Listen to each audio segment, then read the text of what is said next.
My dear students, let us start with vortex motion. Let us start with vortex motion. So I am going to teach you vortex motion as well as just a few formula which are relevant to your examination of accelerated vessel also.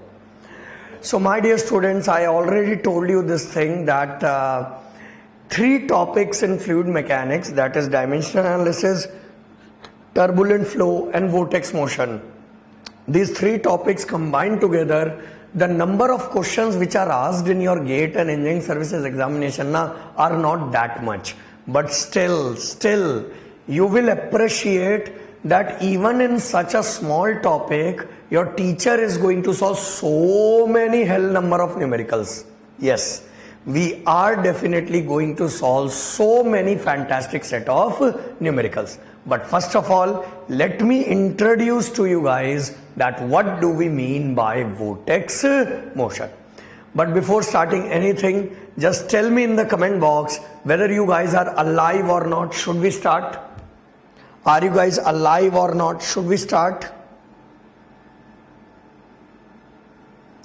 Should we start? Are you guys alive or not? Shuru kare. Am I audible and visible? Should we start? Yes.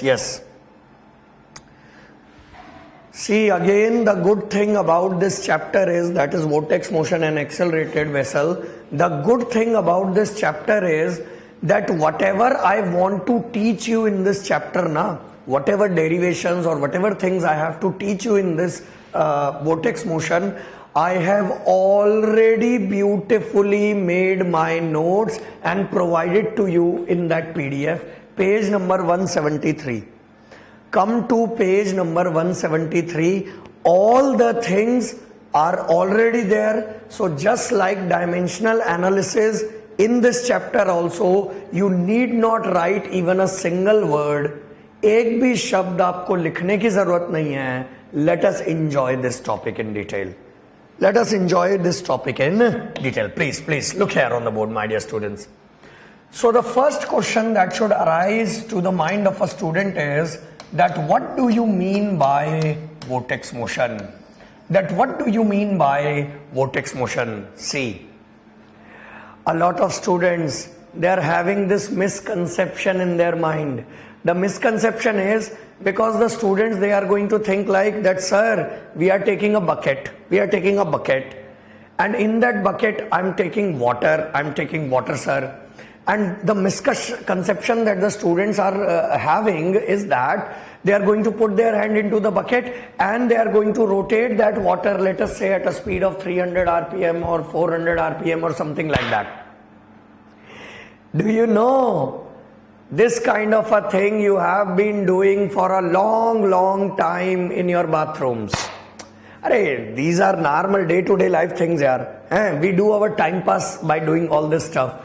We are taking a bucket. In that bucket there is water is there. We are putting our hand in that bucket and we are rotating that water, let us say at a speed of 300 RPM or 400 RPM, something like that.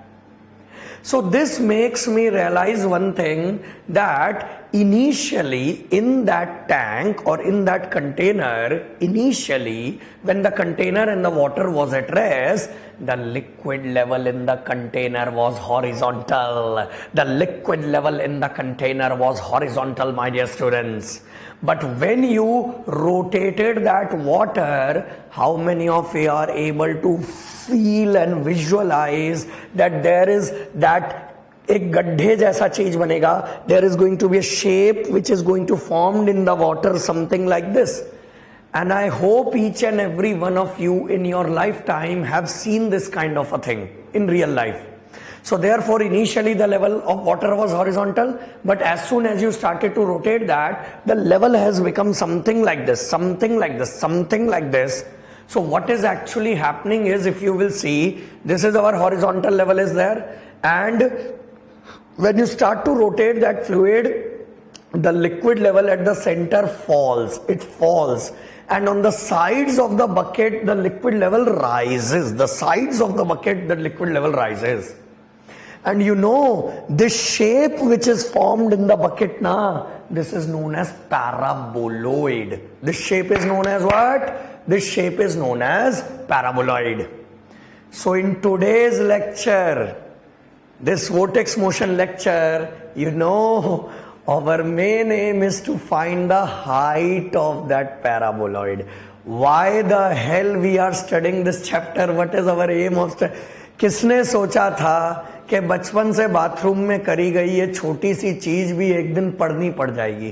किसने सोचा था यार, है ना? किसने सोचा था ये फर्जी काम भी किसी दिन पढ़ने पड़ जाएंगे, और आज पढ़ना ही पड़ रहा है सही में. So the aim of this chapter is that we have to find out that what is the height of the paraboloid form. Acha, how many of you are able to visualize? The more the speed of your rotation, the higher is the height of the paraboloid. The more the speed of the rotation, the higher is the height of the paraboloid. It can also happen that you are rotating that water at such a fast speed that the water spills out of the container. This can also happen. Okay, so that is the aim of that of studying this chapter. Now, I told you what is the aim of studying this chapter, but wait. First of all, let us try to decode what is vortex motion. The motion of a fluid in a curved path. The motion of a fluid in a curved path. The motion of a fluid in a curved path is known as vortex motion. So I was telling you about a misconception. The misconception is, students, what they generally think is that vortex motion means complete 360-degree rotation of water. No. No. If, for example, in a bucket, if the water is rotating complete 360-degree, that is vortex, no doubt in that. But it doesn't mean that the water has to rotate completely by 360-degree, then only it will be vortex. No. Even if your fluid moves by a small amount in a curved path, not 360-degree, but just by a small amount, if your water moves in the curved path, that will be known as vortex motion. That will be known as vortex motion. For example, let us say that this is the turbine blade is there.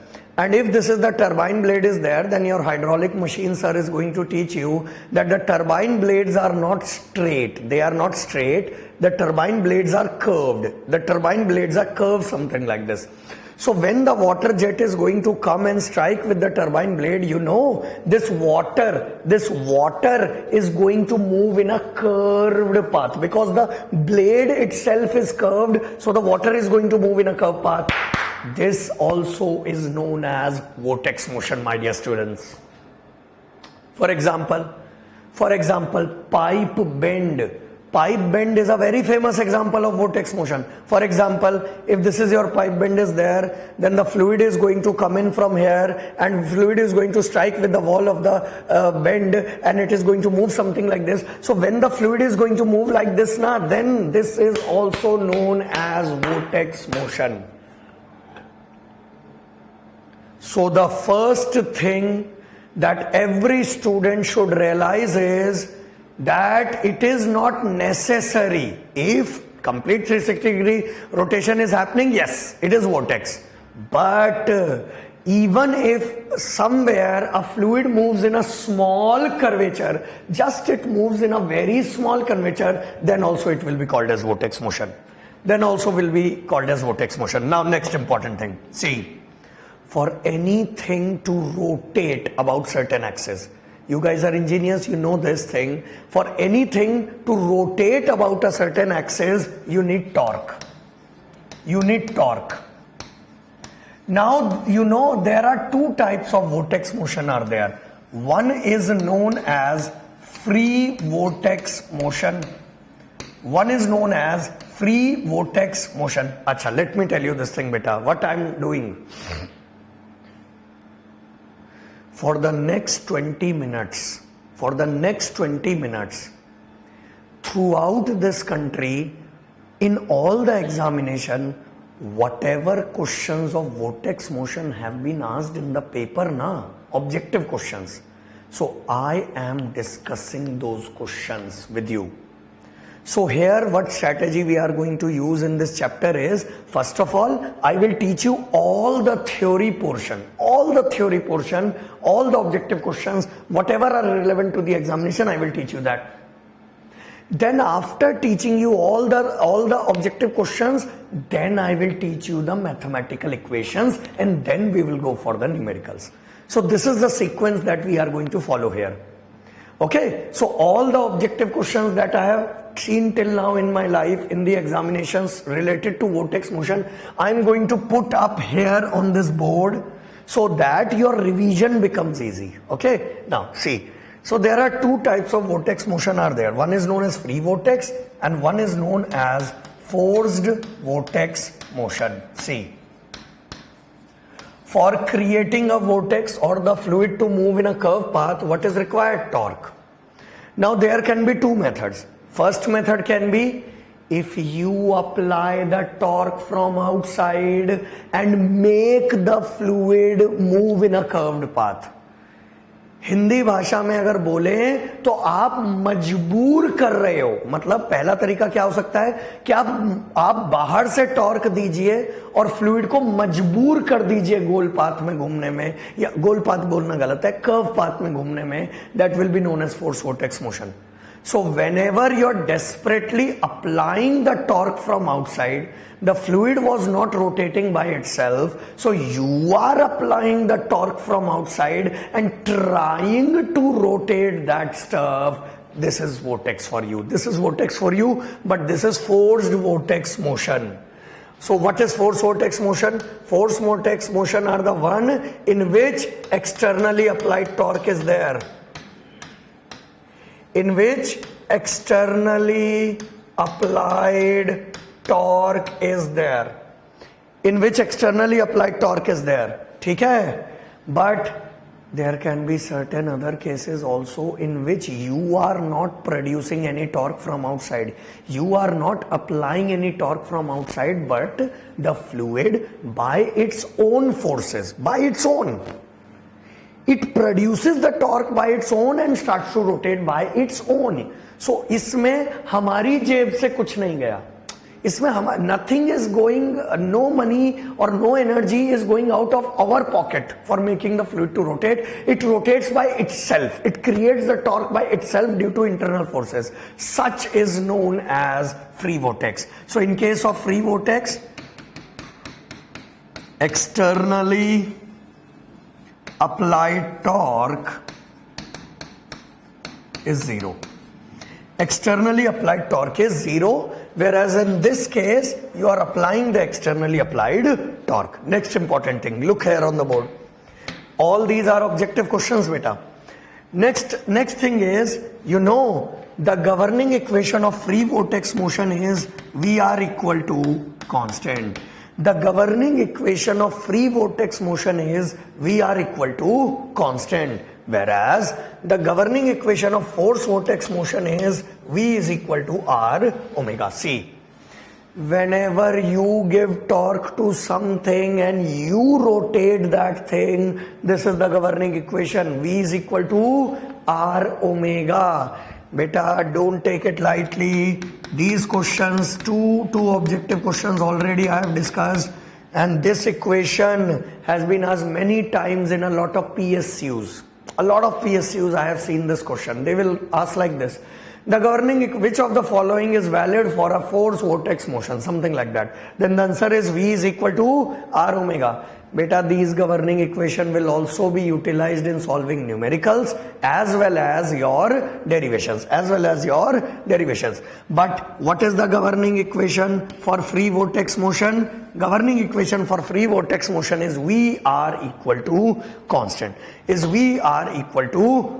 Look here. If you talk about free vortex motion, then in case of free vortex motion, the externally applied torque is zero. Yes or no? Yes, sir. So externally applied torque is zero. So torque is d by dt of mvr. Torque is d. When I was teaching you this thing, then I taught you this thing. when I was teaching you rate of change of momentum. Do you remember that? Rate of change of momentum, then I taught you this equation. So externally applied torque is d by dt of mvr. So everybody knows for free vortex motion torque is going to be 0. Okay, so d by dt of mvr is equal to 0. If the differential of anything is equal to 0, this means mvr will be a constant. And mass is a constant because you are rotating a constant mass. So bring the mass down here, so it will become constant by constant. Oh my god. So therefore the governing equation of free vortex motion is V r equal to constant. So these are objective questions you have to remember. Next important thing, look here. If these are the governing equation of free and forced vortex motion, then my dear students, you know, in case of free vortex motion, for example, if this is your center of rotation is there, then from this center of rotation, if the vortex is taking place like this, then you know, in case of free vortex motion, this is the center of rotation is there, and when you move outside from the center of rotation, this means if you move radially outwards from the center of rotation, in case of free vortex motion, the velocity will decrease in radially outward direction in case of free vortex motion. Why? Because of the governing equation. What is the governing equation? VR is a constant. If VR is a constant, so if you increase the radius, the velocity will decrease. And vice versa will happen here in case of forced vortex motion. If this is your center of rotation is there, then about the center of rotation, if you move outside from the center of rotation, if you move outwards, radially outwards, then you know the velocity will increase. So this is again an objective question that everyone should remember. In case of free vortex motion, what is going to happen? With increase, when you move radially outwards, velocity decreases. In case of forced vortex motion, when you move radially outwards, the velocity increases. Excellent students of India, please kindly look here on the board, my students. Be attentive, look here. Next important objective question is that free vortex motion are generally irrotational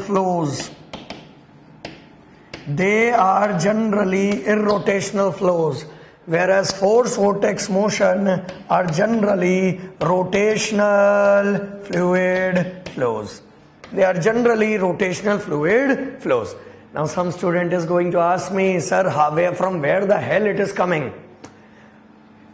When I was teaching you kinematics, I taught you there is a difference between vortex and rotationality. Rotational, irrotational fluid means that the particle will rotate about its axis. Whereas, this means what?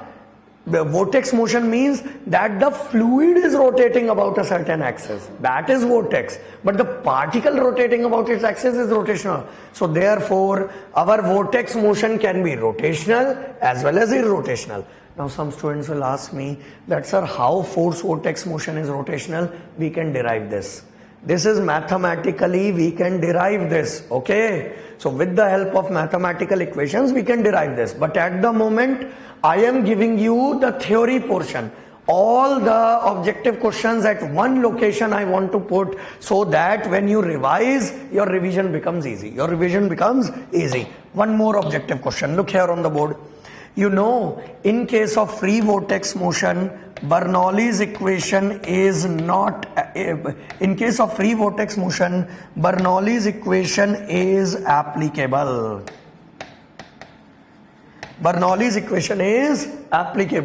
Whereas in case of force vortex motion, the Bernoulli's equation is not applicable. Yes. Bernoulli's equation is not applicable, my dear students. Look here on the board, my dear students. You know, Already in boundary layer theory, we have discussed this point. Whenever in any examination, GATE or ES, whenever in such kind of examination, if they ask you, tell whether Bernoulli is applicable or not, this means they are talking about the classical Bernoulli's equation. And already in boundary layer theory, I have already taught you that the classical Bernoulli's equation is not applicable. Classical Bernoulli's equation is not applicable to the viscous zone. It is applicable outside the viscous zone. We have studied in boundary layer, na? Yes. But, why? Now you guys tell me, why in case of force vortex motion, the classical Bernoulli is not applicable? Very simple. When I was teaching you fluid dynamics, do you remember the assumptions of classical Bernoulli's equation? What was the last assumption that is there in your printout? What is the last assumption? The last assumption is very, very simple, that energy should neither be added nor should be removed. But in this case, in case of force vortex motion, from outside you are applying torque. From outside you are applying torque. This means that yes, you are giving some external energy. So from outside you are giving torque, you are giving external energy, hence the Bernoulli's equation is not applicable. Hey, wait. Chalo, wait for 5 minutes. Wait for 10 minutes. In today's lecture itself, I will prove this thing, that yes, the Bernoulli's equation is applicable to free vortex but not applicable to force vortex. Have patience, I will prove this. Mathematically also, I will prove this. Next important objective question is the examples. That what are the various examples of this? See, free vortex motion, see force vortex motion, the famous example is take a bucket, take water, take a stick and rotate. This is which vortex? Force vortex. But the examples of free vortex are quite famous, and 2 to 3 times they have been asked in the paper. So what is the free vortex? The famous example is whirlpool.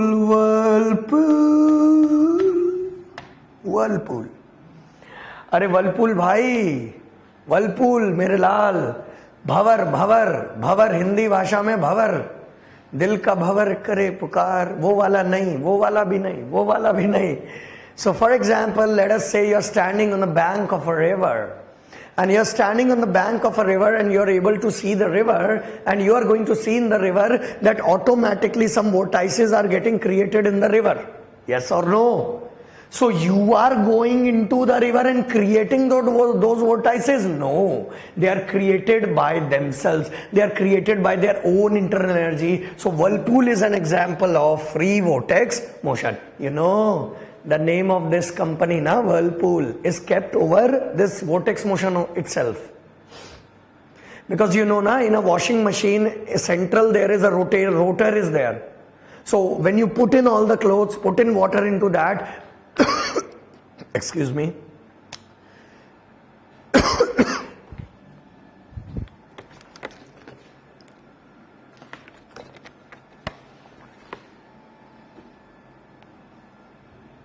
okay, so when you are going to put the clothes in the washing machine, what is going to happen is, this is going to rotate and in that rotation it is going to push the clothes towards the wall of the container, and due to that washing of the clothes is going to take place. Whirlpool. Another famous example is motion of the fluid in wash basin. किसी भी हाल में हल्के में ना लें, किसी भी हाल में हल्के में ना लें. You might be thinking, sir, who is asking this in examination? Beta, in 2015 Mechanical Engineering Services prelims paper, this was the question. The question was, the motion of the fluid in a wash basin is, the answer is, it is a free vortex motion. The answer is, it is a free vortex motion, wash basin. You guys would have done this many times in your life. what you have done is, for example, if there is this wash basin is there, you close the hole at the bottom of the wash basin, the pani jama ho jata hai ji, the water gets accumulated in the wash basin, and once you remove your hand, the water spins like this and goes into the whole vortex again, but free vortex, free vortex, free vortex. My dear students, one more very, very important thing let me give you. The motion of a fluid in a pipe bend. The motion of a fluid in a pipe bend is an example of free vortex motion. See, pipe bend has been asked many times in many papers. So I am elaborating here. Look here. For example, if you are talking about a pipe bend, then the first thing a student should realize is that pipe bend is an example of free vortex motion. First of all, a student should realize that pipe bend is an example of free vortex motion. Wonderful. Next important thing. See, for example, few more objective questions I want to teach you. For example, let us say this is my pipe bend is there. Let us say that this is my pipe bend is there. This green color thing which I have shown on the board is a pipe bend, and this is the pipe, this is the pipe, this is the pipe, and this is the pipe. So the white color is the pipe, the white color is the pipe, but the green color which I have shown on the board is a pipe bend. Okay, now see, listen carefully. For example, let us say this is the center line of the pipe is there. Center line of the pipe and pipe bend is there, and you know, this side of the bend, this is the outer side of the bend. This is the outer side of the bend. This is the inner side of the bend, my dear students. This is the inner side of the bend, my dear students. Okay. Now, for example, if this is some central rotation axis is there, then from this particular point, let us take one point on the inner side of the bend, and let us take some 2 points on the outer side of the bend. Let us take 2 points on the outer side of the bend. Excellent, bachcho. Look here. It's an example. Pipe bend is an example of free vortex. Free vortex, the governing equation is VR equal to constant. Please concentrate on board, because all this stuff, whichever I'm teaching in board, all this has been asked in your examination in the form of numericals, in the form of objective questions. A lot of things have been asked. Look here. So this VR is a constant for free vortex, and everybody knows in case of free vortex, from the central axis of rotation, if you move outwards, if you move outwards, the radius is going to increase, the radius is going to increase, and the velocity is going to decrease in the outward direction of rotation. Look here. Now the question that they ask here is how the streamlines get redistributed in a pipe bend. So I'm writing here, the question that they ask is how the streamlines get redistributed. How the streamlines get redistributed in a pipe bend. How the streamlines can get redistributed in a pipe bend. Look here, my dear students. Now, how it is going to get redistributed in a pipe bend? You see, this is the pipe is there. So this is a pipe of uniform cross section. If this is a pipe of uniform cross section, you need, the streamlines are going to be straight and parallel in such kind of a pipe. And in the lower part of the pipe, again, the streamlines will be straight and parallel. So see, this pipe is of uniform cross section. So here you can see that the streamlines are straight and parallel. Straight and parallel. The streamlines are straight and parallel. But you know what is going to happen. As soon as the fluid is going to enter into the pipe bend, you know, on the inner side of the bend, the radius is less, so velocity will be more. But on the outer side of the bend, the radius is more, so velocity will be less. So, you know, you can divide this. For example, this pipe bend is there.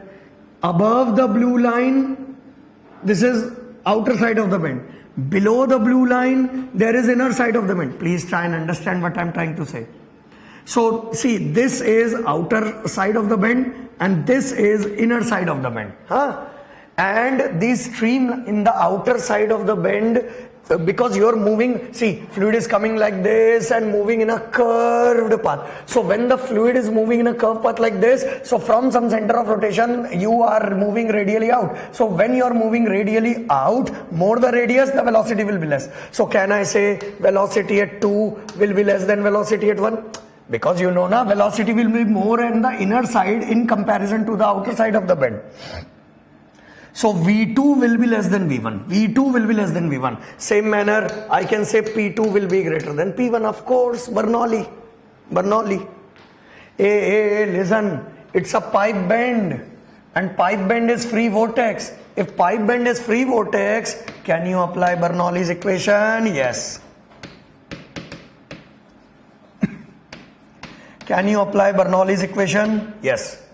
So whenever in any question of gate or engineering services, you see a bend, 101% apply Bernoulli's equation there, you will get your answer. How to, for example, let us say you are applying Bernoulli's equation between inner and outer side of the bend. So how will you apply the Bernoulli's equation?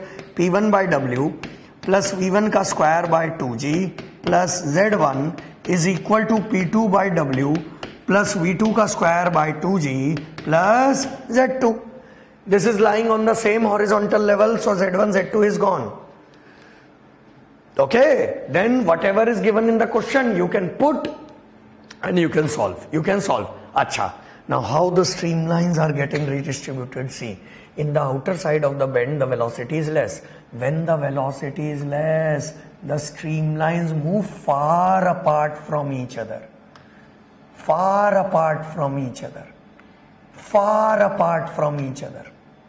See, look here.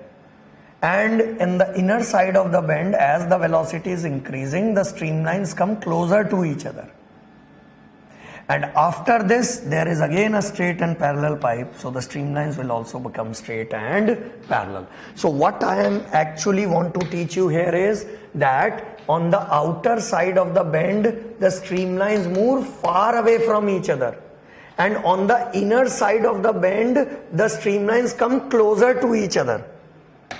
On the inner side of the bend, the streamlines come closer to each other. If you have studied fluid kinematics from me, in fluid kinematics, I have taught you very beautifully that the distance between the streamlines is inversely proportional to the velocity. Come on, guys.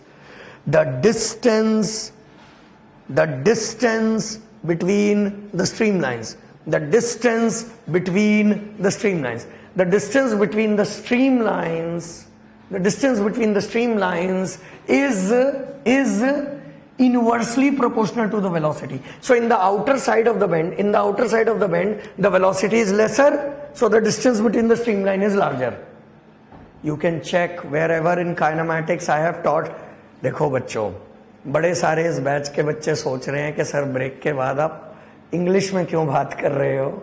Because after the break, a lot of English batch students have also joined into this batch. The English batch prime English batch, there this topic was remaining. Okay, so that's why I'm talking in English.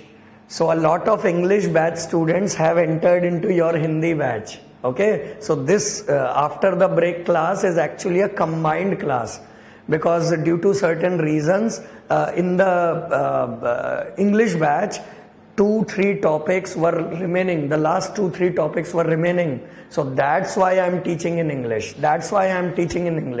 English is the language of sciences. Okay, so I hope everyone is able to understand. There is no problem or any kind of an issue is there. Look here on the board, my dear students. So on the outer side, the streamlines move far apart. On the inner side, the streamlines come closer to each other.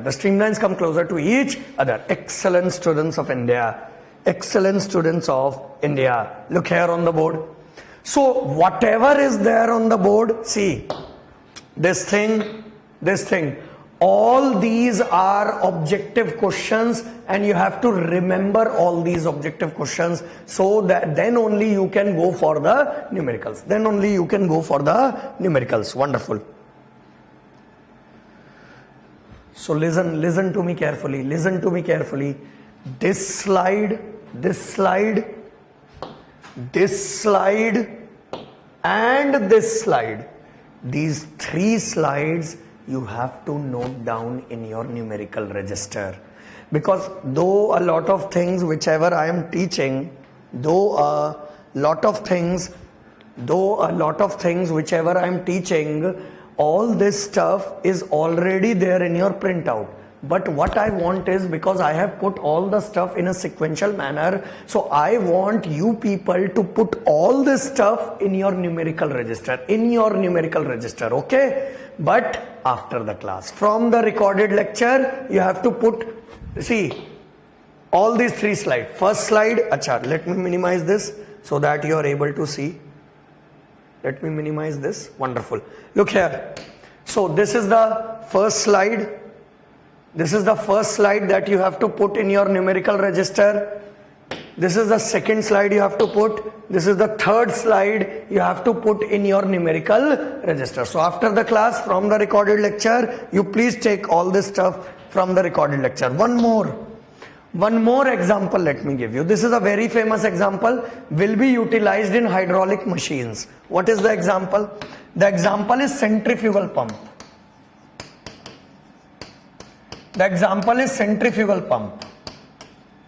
See, I am not going to teach you centrifugal pump. Your hydraulic machines sir is going to teach you the centrifugal pump, okay? But just for the sake of preliminary knowledge, I'm trying to tell you something. See, a pump is a device which increases the pressure of the fluid. So I'm making a very rough diagram here on the board, because your machine sir is going to teach you in detail, okay, about all this stuff. See, this is the central rotor or impeller is there.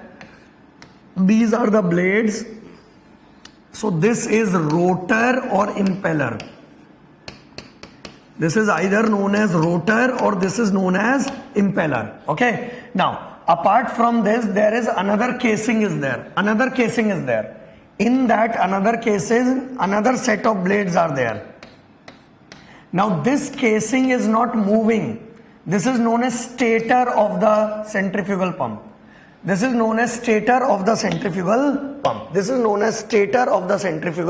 pump. Okay. Now, you know, a centrifugal, beta, I have made a very rough diagram, because your machine sir is going to teach you all this, na? But I'm just giving you an example. मेरा मन कर रहा था मैं बता रहा हूँ. Look here. Someone is asking in the comment box, sir, eddy के जो vortices form होते हैं, वो भी vortex होता है क्या? Yes, of course, they are vortices. Look here. So a centrifugal pump is actually in radially out device. Listen carefully. A centrifugal pump is an actually in radially out device.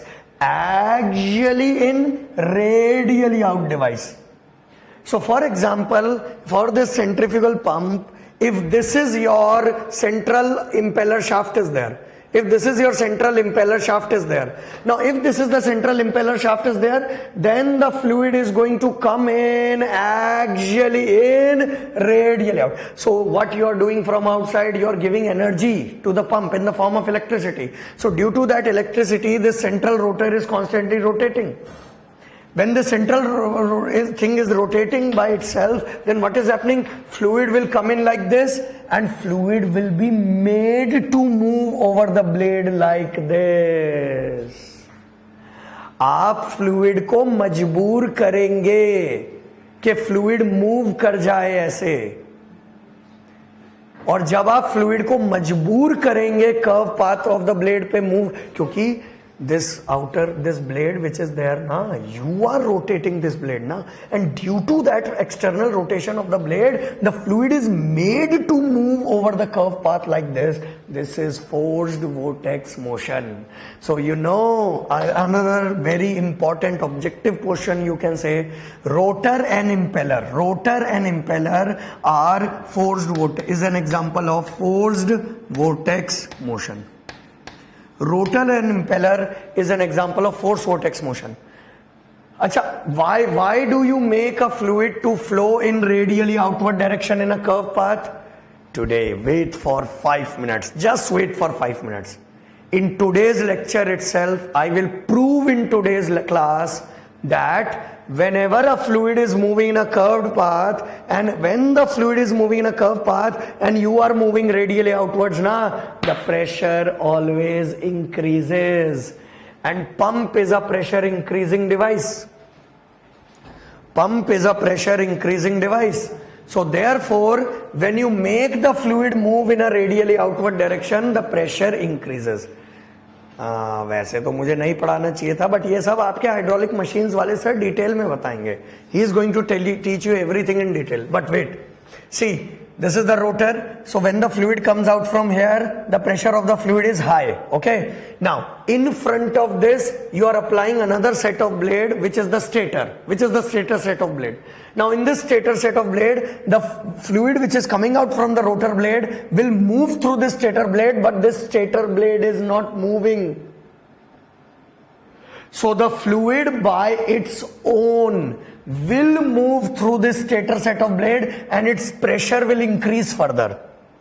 So above the rotor set of blade, why you are applying the stator set of blade? Because you want more increase in pressure. Engineers are greedy. So in the rotor set of blade, you have got some rise of pressure, but when you move this one more time, more pressure increases.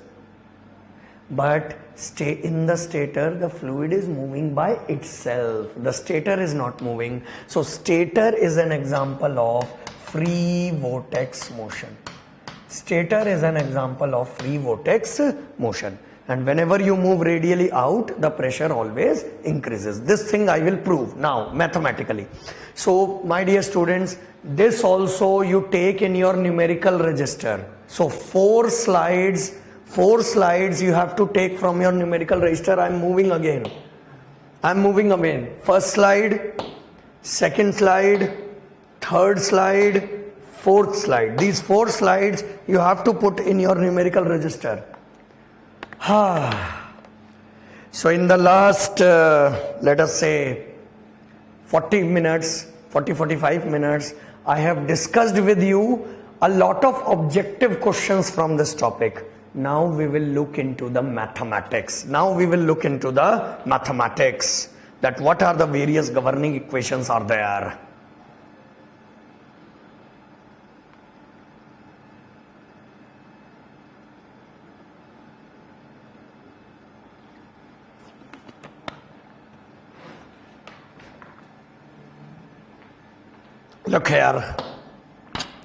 Look here my dear students, look here. Let us go for mathematics. So in your printout, all the derivations are already done. Come to page number 174. I am doing the derivations on the board. You kindly move with me so that you learn. चलिए derive करते हैं. So the first derivation that we have to do here is the generalized equation of vortex motion. Is the generalized equation of vortex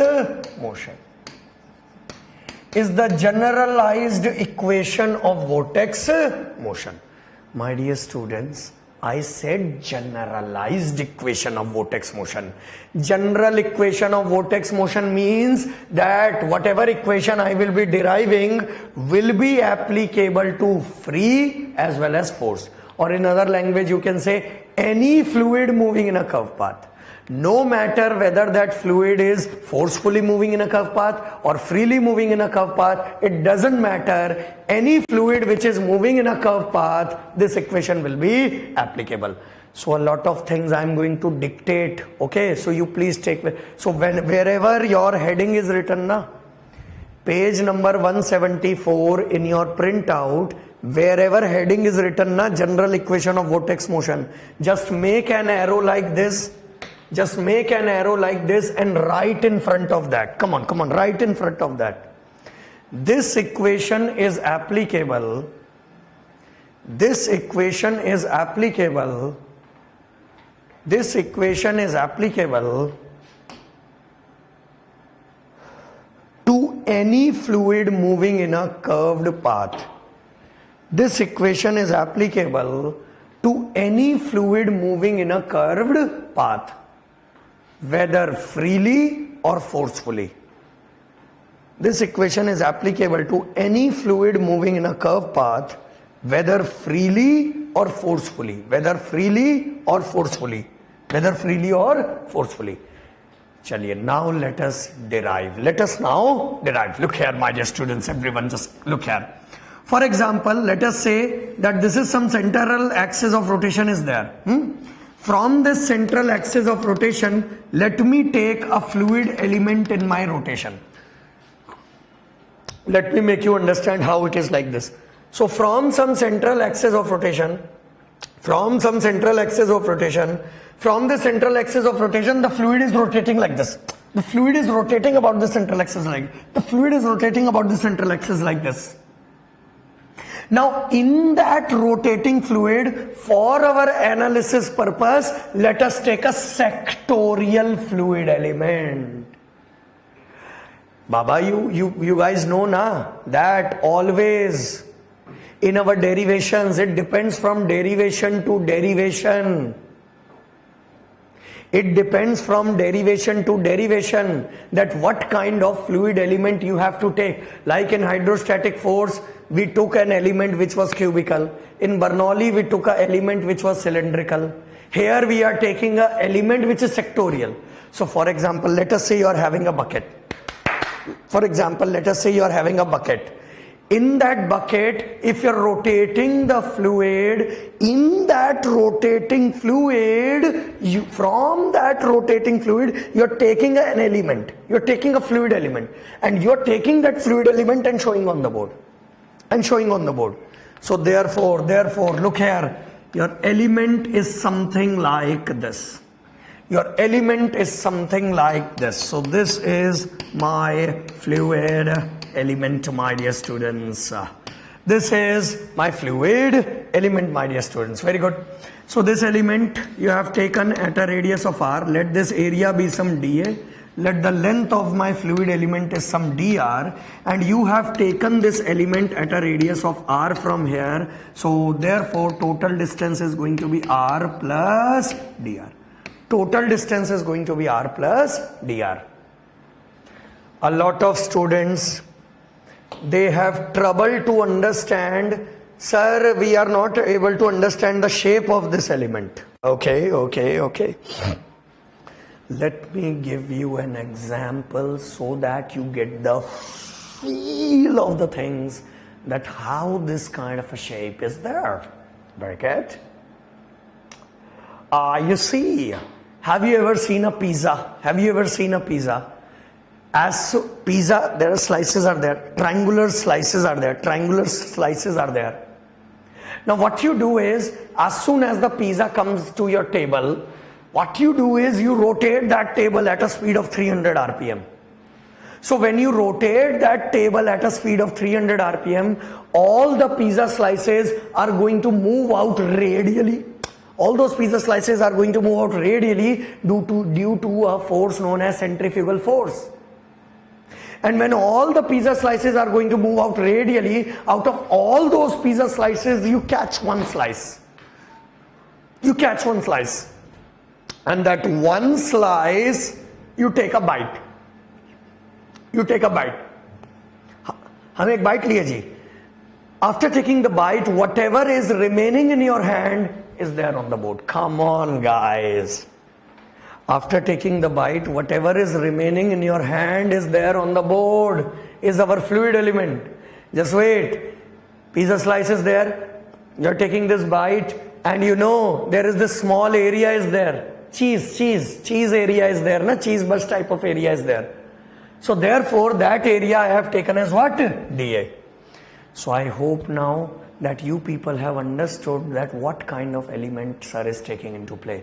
Now let us show the various forces over this element. Everybody knows, let us show the pressure forces. So pressure force from here will be pressure multiplied by area.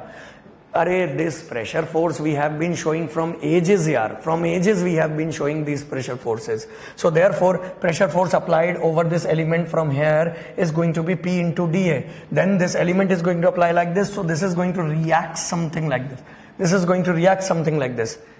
Let me teach you one more beautiful thing here. Let me teach you one more beautiful thing here. You know, whenever anything is rotating in a curved path, whenever anything is moving in a curved path, you know, my dear students, the pressure is going to vary with two things. It is going to vary with radius and it is going to vary with height. Can you imagine that whenever things are moving in a curved path, so from the center of rotation, if you move outwards, the radius is changing, pressure will change with that, and also the height will change, na? Already I told you few minutes back that the liquid is going to rise in the tank. At the ends of the tank, it is going to rise like this. So therefore, there is a height difference also created. So this means the motion of this fluid in a curved path is dependent on two things: radius from center of rotation and height, and height, and height, and height. Wonderful. So if it is dependent on all this stuff, here the pressure is P, here you have to, yes, थोड़ा सा change लेकर चलेंगे. We have to take some change. And that change will be shown by Taylor's expansion series. How to write with Taylor's expansion series? P plus del P by del R into dr into dA. Just now I told you that whenever anything is rotating, there is a force which will act radially outwards. And if there is a force which is going to act radially outwards, is the centrifugal force. So centrifugal force is mv square by r. Huh? Chalo, let us write this. Everybody knows density is equal to mass upon volume. Density is equal to mass upon volume. है ना? Density is equal to mass upon volume. Density is equal to mass upon volume. So mass can be written as density into volume. And volume of this fluid element can be written as dA into dr. So therefore mass can be written as rho dA dr. Mass can be written as rho dA dr. Now how to write centrifugal force? In place of mass you can write rho dA dr v square by r is the centrifugal force. My dear students, from the start of fluid mechanics I have been maintaining this point that all the derivations in fluid mechanics I will do with a single logic, and that logic is Newton's second law. Everybody knows that.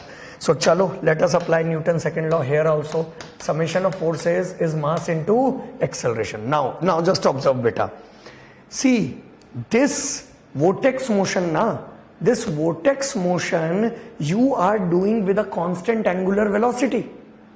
Either you are, let us say, rotating at 300 rpm or 400 rpm, something like that. So you are rotating at a constant angular velocity. If you are rotating at a constant angular velocity, the acceleration is zero. And also, you know, in case of vortex motion, how the motion is taking place, I'm telling you. For example, if this is one fluid layer is there, this is another fluid layer is there, you know there is no relative motion between the fluid layers. There is no relative motion between the fluid layers. The fluid layers are moving like this. The fluid layers are moving like this. The fluid layers are moving like this. So there is no relative motion. That's why The topic of vortex motion is generally considered in fluid statics. Even if you will watch your workbook na, if you will watch your workbook and other books of fluid mechanics, you will find that the topic of vortex motion and accelerated vessel is given in fluid statics, because here the fluid is not flowing na. Because what do you mean by a flow? Flow means that the layers, there is a relative motion between the layers. This means flow. But here both the layers are there, they are rotating at a constant speed. They are rotating at a constant speed. So this is not called as flow. That is the reason why vortex motion is also called as liquid in relative equilibrium, or rigid body motion is there. Something. So basically there is no flow na. So the complete whole mass of the liquid in the bucket is behaving as a rigid thing, because the molecules, they are not having any kind of relative motion with them. So all the complete rigid body is a rigid body type of a motion. Complete rigid body is moving like this. So that's why this topic is taken to be as in statics. So right hand side of the equation is 0. Chalo, let us do the force balancing beta. So therefore our equation will become summation of forces is 0. Help me out. P into dA minus of P into dA minus of del P by del R into dr into dA, and plus rho dA dr V square. Rho dA dr V square by R is equal to 0. So PdA is cancelled out. If PdA is cancelled out, then it is minus of del P by del R into dr into dA is equal to, take it to right hand side, minus of rho dA dr V square by R. So minus is gone, dr dA is gone. Oh my God. You have got a very important equation, bacha. The important equation is del P by del R is equal to rho V square by R. Del P by del R is equal to rho V square by R. Very important equation. Very important equation. In your printout also, just keep on moving with me. Okay? So in your printout also, you mark some stars over this equation. What this equation is going to tell you? This equation is actually telling us that pressure is going to increase in radially outward direction. Yes, dekho, look here. See, this was our center of rotation, and this was our fluid which was moving in a curved path. So this equation proves, and you know, this is the working principle of centrifugal pumps here, which I just discussed few minutes back. This is the working principle of centrifugal pumps. So when your hydraulic machine sir is going to ask you, you please tell him. So when it is going to move in a curved path, in a curved path, at this certain radius the pressure is P. But after a small distance dr, you have taken pressure more than P. And our answer is coming out to be positive. What does this prove? This proves that whenever a fluid is moving in a curved path and you move radially outward, the pressure increases with radius in a vortex motion. The pressure increases with radius in a vortex motion. In your printout on page number 174, at the bottom of page number 174, this thing is already written. So this is very important. So whenever you move any fluid in a curved path, and you move radially outward in that fluid, the pressure will increase. And how the pressure will increase? Rho V square by R. Chalo, idhar dekho. But I told you that pressure in a vortex motion is dependent on two things. Pressure in a vortex motion is dependent on two things. What are those two things? Those two things are pressure is dependent on radius and height. This means the pressure is going to vary radially and it is going to vary with height. It is going to vary with height. Excellent, my dear students of India. Chaliye, let us differentiate this. So when we are going to differentiate this, my dear students, this is going to be dP is equal to del P by del R into dr plus del P by del Z into dz. Have I already found it out that how the pressure will vary with radius? Yes. So our equation will become dP is equal to del P by del R is how much? Rho V square by R into dr plus del P by del Z. Wait. Del P by del Z is nothing. It is variation of pressure with height. Variation of pressure with height we need not calculate because already we have calculated somewhere. Already we have calculated somewhere. Where we have calculated del P by del Z, that is variation of pressure with height, is actually rho G. Is actually rho G. And I told you the logic na, some kind of a rigid body motion. So it is statics only. So the complete fluid is acting as a rigid body and it is rotating something like this. There is no relative motion. There is no flow. So del P by del Z is rho G. But wait, already I told you that in vortex motion, the fluid is going to move upward. So therefore, minus rho G, because you are talking about vertically upwards now. So therefore, my dear students, what will our equation will become? dP is equal to rho V square by R into dr minus rho G dz. Minus rho G dz. And you know, this particular equation which is written on the board is a very, very important equation, and this equation is known as the general equation of vortex motion. This equation is known as the general equation of vortex motion. This equation is known as the general equation of vortex motion.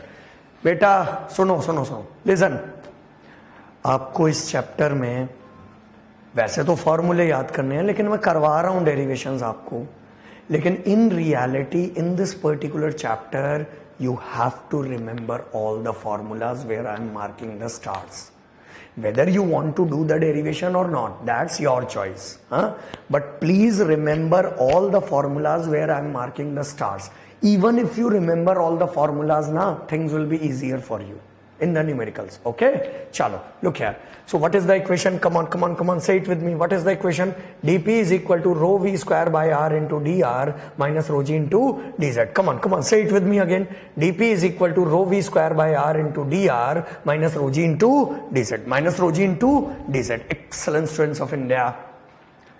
Now the question they see in your where this equation is written, page number 175. So in your printout on page number 175, wherever this equation is written, first of all mark 5 stars. Second thing is, by making an arrow over this equation like this, you write down applicable to, this equation is applicable to free and forced both.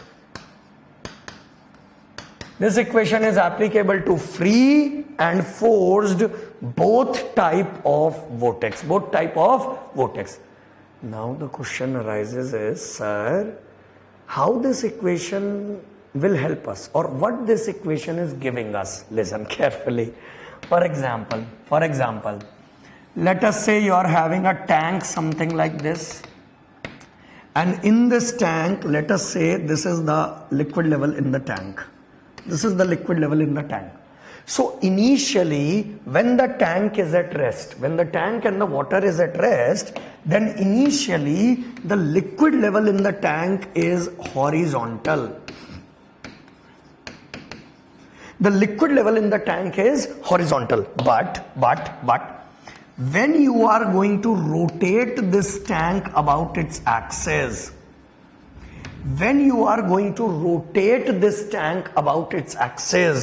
okay, then you know the initial level of the liquid was horizontal, but when you are going to rotate this tank about its axis, you know you are going to get the free surface something like this. Your free surface is going to become something like this. And this shape, my dear students, is known as a paraboloid. Huh? This shape which is forming now is known as paraboloid, my dear students, is known as paraboloid. Can you imagine it in 3D? आज ही class खत्म होने के बाद घर पे bucket लीजिएगा, bucket के अंदर पानी लीजिएगा, घुमाइएगा, वो जो बीच में गड्ढे नुमा चीज बनेगा, that is paraboloid. Take a bucket at your home, fill it with water, rotate it, and that shape which is going to get formed now, that is known as paraboloid. Very good. So the main, and can you see this was our initial level? So this purple color line that I have shown is the initial level of the liquid in the bucket. And how many students can see that after rotation in the bucket from the initial level at the center the liquid is going to fall, and on the sides of the bucket the liquid is going to rise. Can you see that? Yes, yes, yes, yes, yes, yes. Very good. Now next important thing. Sir, what is this formula giving us, sir? Sir, what is this formula giving us, sir? What is this formula giving us, sir? See, listen, I will tell you what is this formula giving you. For example, in this stationary liquid, if you take 2 points on the same horizontal level, let us say this is some point 1 is there, let us say this is some point 2 is there. Then if you take 2 points on the same horizontal level in a stationary bucket, and if you rotate it at an angular velocity of omega, after rotation, how many of you will realize that 1 point will lie somewhere here and 2 point will lie somewhere here? 1 point will lie somewhere here and 2 point will lie somewhere here, and there is a height difference created between the 2 points.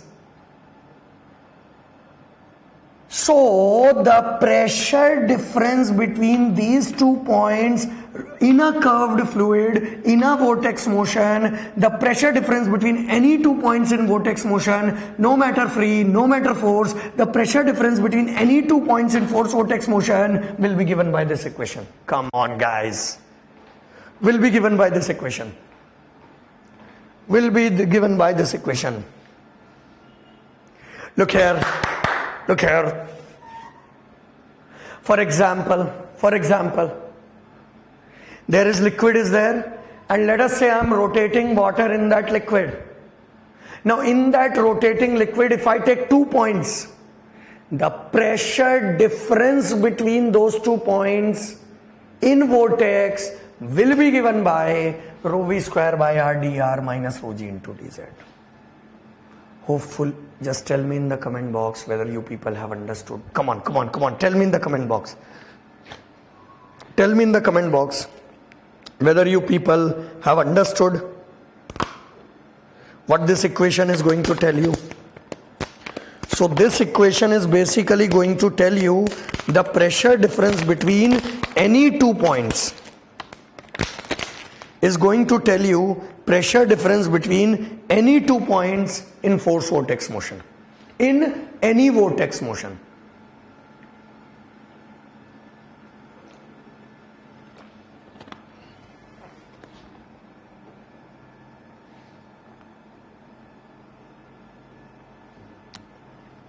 Kumar Akshay, then it is forced, na? Then it is force vortex motion. So either you are rotating the liquid or the container, it is force vortex. It is force vortex. See, whatever derivation I have done on the board is already there in your printout, okay? But these diagrams are missing. So what I will suggest you please make these diagrams on page number 175 itself. somewhere on small diagrams you make na yaar, on page number 175, somewhere wherever you find space on page number 175, please draw these two diagrams. Please draw these two diagrams. Please draw these two diagrams. Come on.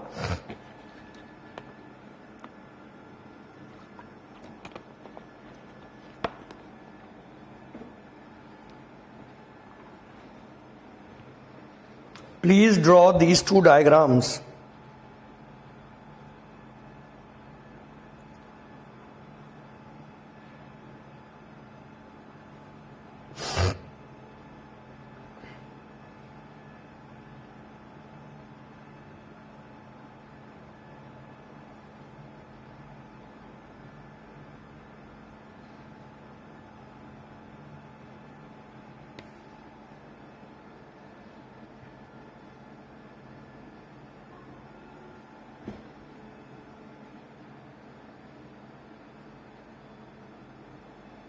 Of course, Aditya Dubey ji pressure difference ही तो बताएगा P2 minus P1 और pressure difference ही तो बताएगा between any two points in vortex. ये जो equation है, this is going to give you the pressure difference between any two points in vortex. I hope this is completed. I'm changing the slide. I hope this is completed. I'm changing the slide. चलिए, in your printout next there is a question is written. There is a question is written. What is the question, beta? The question is that prove that Bernoulli's equation is applicable to free vortex motion. I told you na that I will prove this thing. So I'm proving this thing that and when I'm talking about Bernoulli's equation means which Bernoulli's equation? Classical Bernoulli's equation. Okay, so I have to prove that classical Bernoulli's equation is applicable to free vortex motion. Chaliye, let us start. My dear students, now we have got the general equation of vortex motion. So no matter you're deriving free or no matter you're deriving forced, the general equation will always be applicable. The general equation will always be applicable. Okay, so look here. So I am solving this question which is there on page number 175. Okay, look here. So now my dear students, look here. So we have to start with the general equation. What is the general equation? dP is equal to rho v square by r into dr minus rho g into dz. Very good. This is the general equation. I have to prove that Bernoulli's equation is applicable to free vortex motion. So I will do my derivation for which vortex? Free vortex. For free vortex, everybody knows V are equal to constant. For free vortex, everybody knows V are equal to constant. So in place of V, can I write C by R? Yes, sir. Now look, in this general equation, let me put the condition of free vortex. So in this general equation, when I put the condition of free vortex, whatever equation I will get will only be applicable to free vortex. As simple as that. Chalo, let us put the value. So this is going to be dP is equal to rho by r into v square. V square is going to be c square r square into dr minus rho g into dz. Very good. So this can be written as dP is equal to rho c square. Rho c square will have nothing to do with integration. So rho c square is out. R into r square will become r cube. When you take r cube to the numerator, it will become r to the power minus 3 into dr minus rho g into dz. See, if you have to find pressure difference or if you have to find the Bernoulli's equation, you are going to find it between 2 points. Na? So let us integrate this equation from 1 say 2. Let us integrate this equation from 1 say 2. Integrate this from 1 say 2. Integrating this from 1 say 2 and integrating this from 1 say 2. So when you have integrated all this stuff from 1 say 2, so what you are going to get, dP integration is P. When you put the limit, this will be P2 minus P1 is equal to rho C square. See, what will be the integration of this beta? r to the power minus 3 plus 1 divided by minus 3 plus 1, and limit will be from 1 say 2 minus rho g. Integration of this is going to be z, and when you put the limit it is going to be z2 minus z1. z2 minus z1. Very good. See, minus 3 plus 1 is minus 2. So p2 minus p1. p2 minus p1 will be rho c square minus 2 divided by minus 2. What is remaining inside the bracket? R to the power minus 2.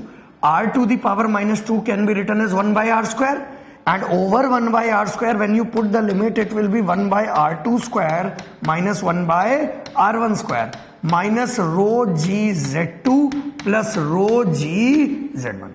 Minus rho g z2 plus rho g z1. Please look here on the board, bacha. We have got our answer. So p2 minus p1 is equal to, multiply this with this, so this is rho c square, of course with a minus sign because minus is there na, divided by 2r2 ka square, divided by 2r2 ka square, minus minus will become plus rho c square divided by 2r1 ka square minus rho g z2 plus rho g z1. Bhai, are you able to see Bernoulli's equation somewhere? Yes, I am able to see. Everybody knows for free vortex motion V are equal to constant, so V is equal to C by R. Now just concentrate here. Can you see this term C by R2? C by R2 will be written as V2 and it's square of that. So basically it is V2 ka square. Arey yaar. So basically it is V2 ka square, hai na? So this is V2 ka square, this is V1 ka square. Let me replace. So P2 minus P1 is equal to minus of rho V2 ka square by 2 plus rho V1 ka square by 2 minus rho G Z2 plus rho G Z1. Can anybody now see Bernoulli's equation? Yes. Divide the complete equation by rho G. Divide the complete equation by rho g. So when you divide the complete equation by rho g, this will be P2 by W minus P1 by W minus divide the complete equation by rho g. So when you divide this by rho g, this will become minus of V2 ka square by 2g plus V1 ka square by 2g minus Z2 plus Z1.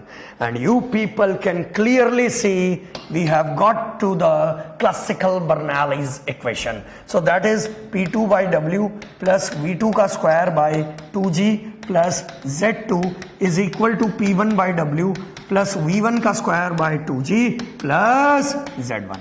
And my dear students, hence it is proved in this classroom that classical Bernoulli's equation is applicable to free vortex motion, is applicable to free vortex motion, is applicable to free vortex motion. Wonderful. Proved?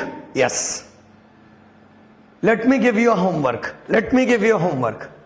This derivation I have done for free vortex. Same derivation you have to do at home for force vortex. Just the only change that you will make is, in place of this condition, you are going to use which condition? V is equal to R omega. V is equal to R omega. Follow the same steps for force vortex. Follow the same steps, same integration, everything same. You know, just look at the board. You will get the same answer. You will get the same answer. Just the only change will be that in place of this plus, somewhere in this equation you will get minus. The only change will be that in place of plus, somewhere in this equation you will get minus. In case of force vortex, if you do the same derivation. And if you get minus somewhere, this means energy imbalance is there. If you get minus somewhere, this means energy imbalance is there. And when energy imbalance is there, means classical Bernoulli equation is not applicable. Means classical Bernoulli's equation is not applicable. Means classical Bernoulli's equation is not applicable. Excellent, excellent, excellent students of India. Excellent, excellent, excellent students of India. Very good. Nice. Excellent. मजा आ रहा है जी. आइए आखिरी derivation इस chapter की.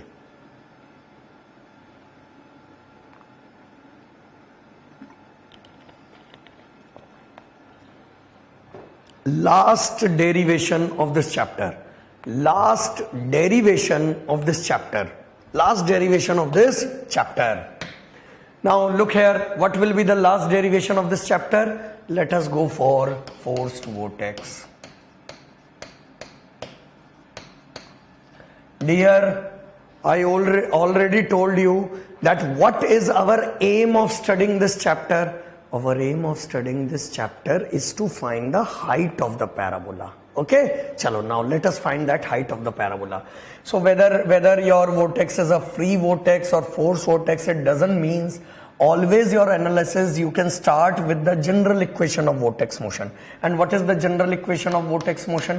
dp is equal to rho v square by r into dr minus rho g into dz. Minus rho g into dz. Now you people are talking about force vortex. For force vortex, what will be the condition? V is equal to r omega. So in this general equation, let me put the condition of force vortex. So therefore dp is equal to rho by r into v square. V square is r square omega square into dr minus rho g into dz. Very good. So dp is equal to, देखो r से r cancel. From the r is cancel. So r से r is cancelled, then what is remaining?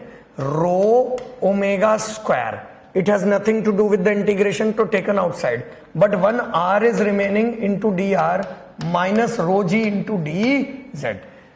Beta, again you will be finding between any 2 points. So integrate from 1 se 2. So integrate this from 1 se 2. Integrate this from 1 se 2. Integrate this from 1 se 2. So when you are going to do the integration of each and everything, all this stuff from 1 se 2, see dp integration will come out to be p. dp integration will come out to be p, and when you put the limit, it will be p2 minus p1.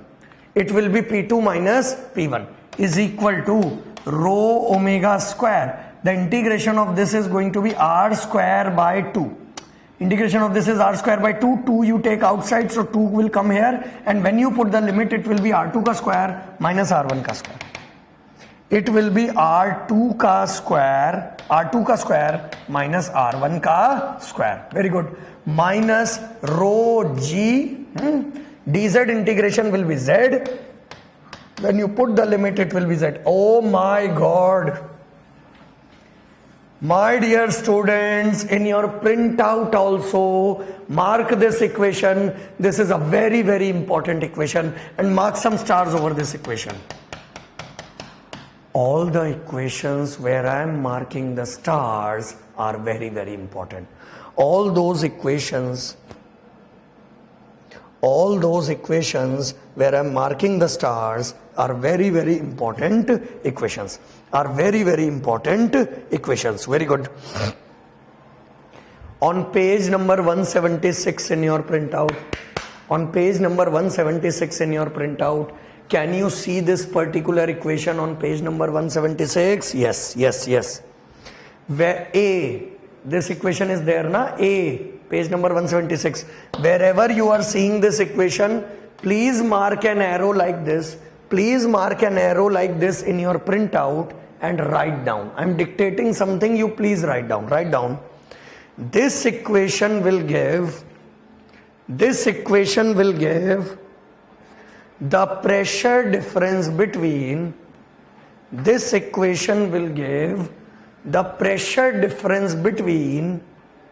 any 2 points. This equation will give pressure difference between any 2 points in forced vortex motion. This equation will give pressure difference between any 2 points in force vortex. Yes. Very good. Look here.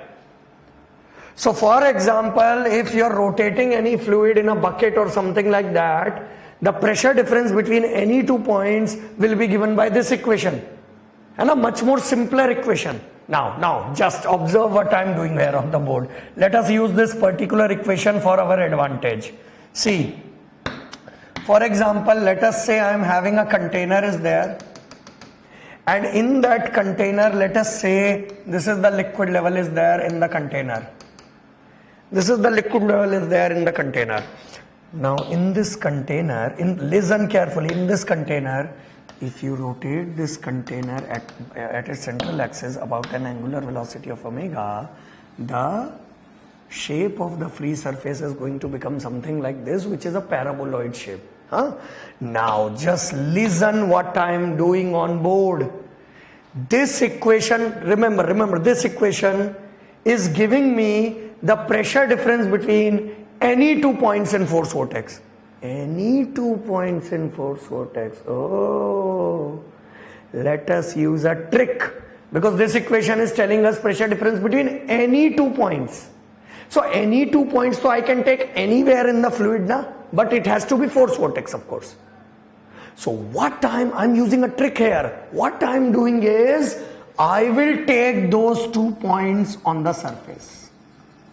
Instead of taking 2 points below the surface, I'm taking 2 points on the surface. Let us say this is point 1, let us say this is point 2.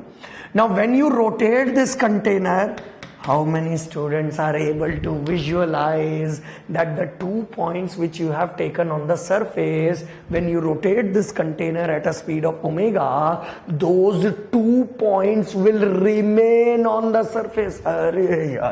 So therefore, when you rotate this, you know those 2 points, point 1 will be here somewhere and point 2 will be here there somewhere. Of course, there is a height difference that is created between these 2 points, but the most important thing is these 2 points will remain on the surface.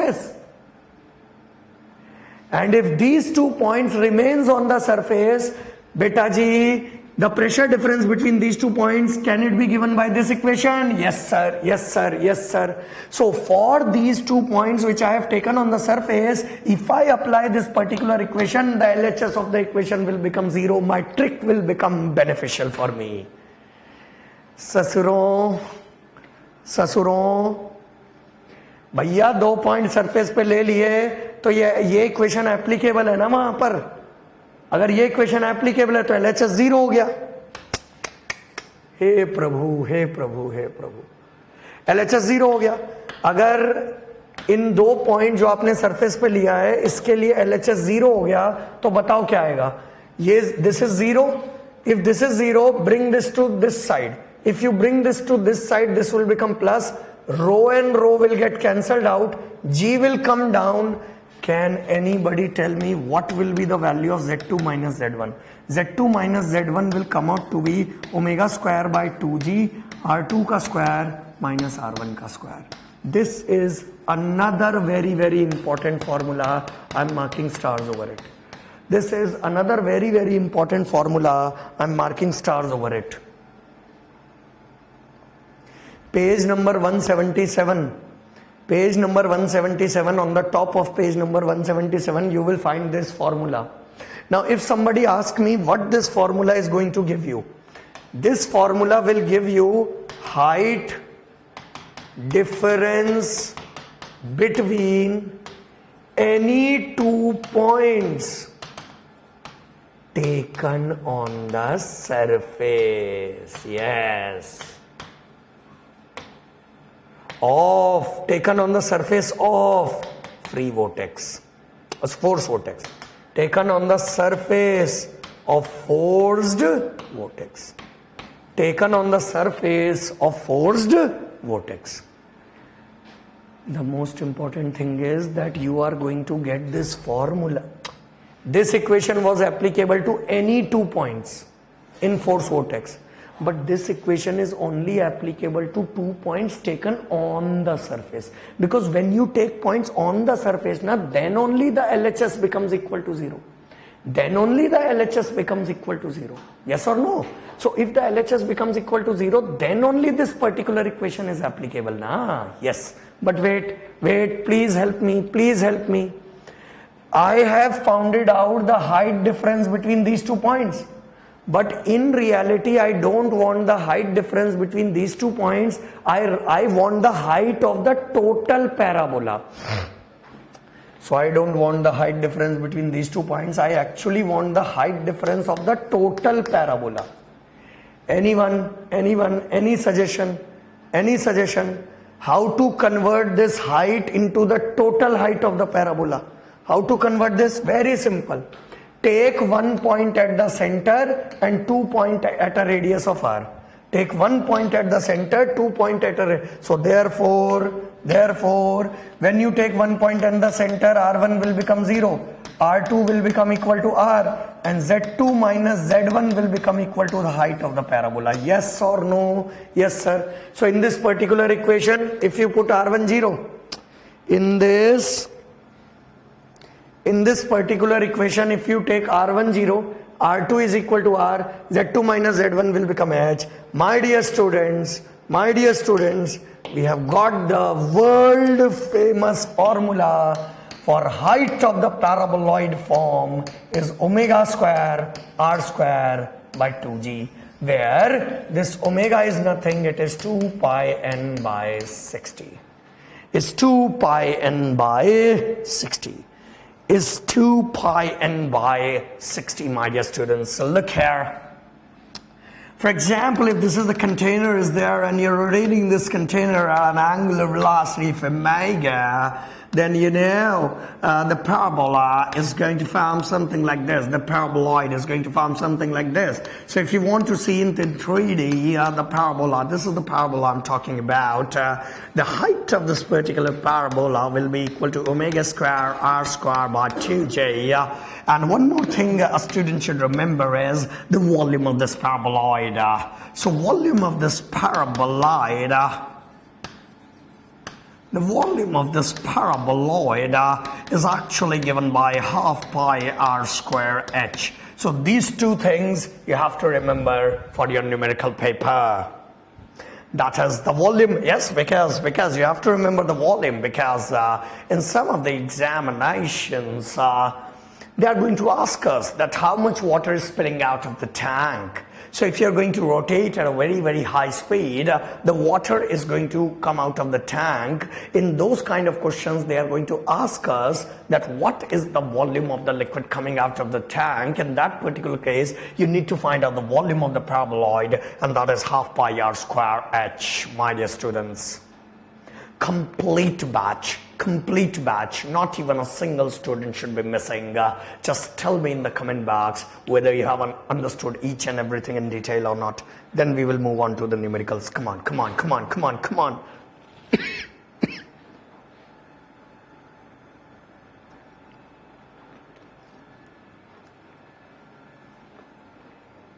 Tell me in the comment box.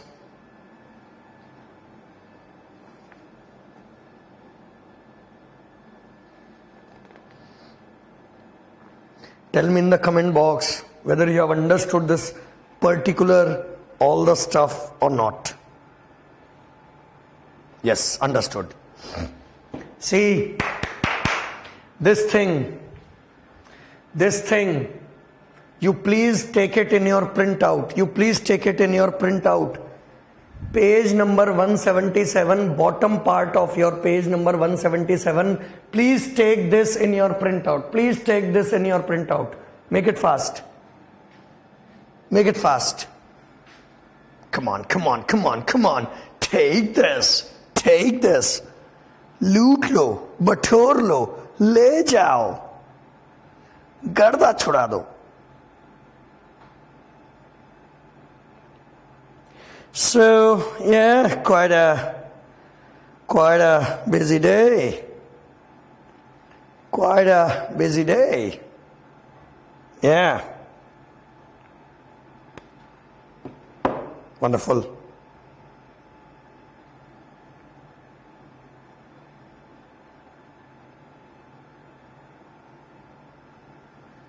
Now we are going to solve some numericals.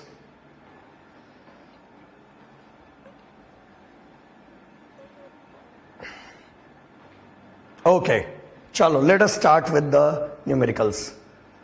See, write one more point on page number 177.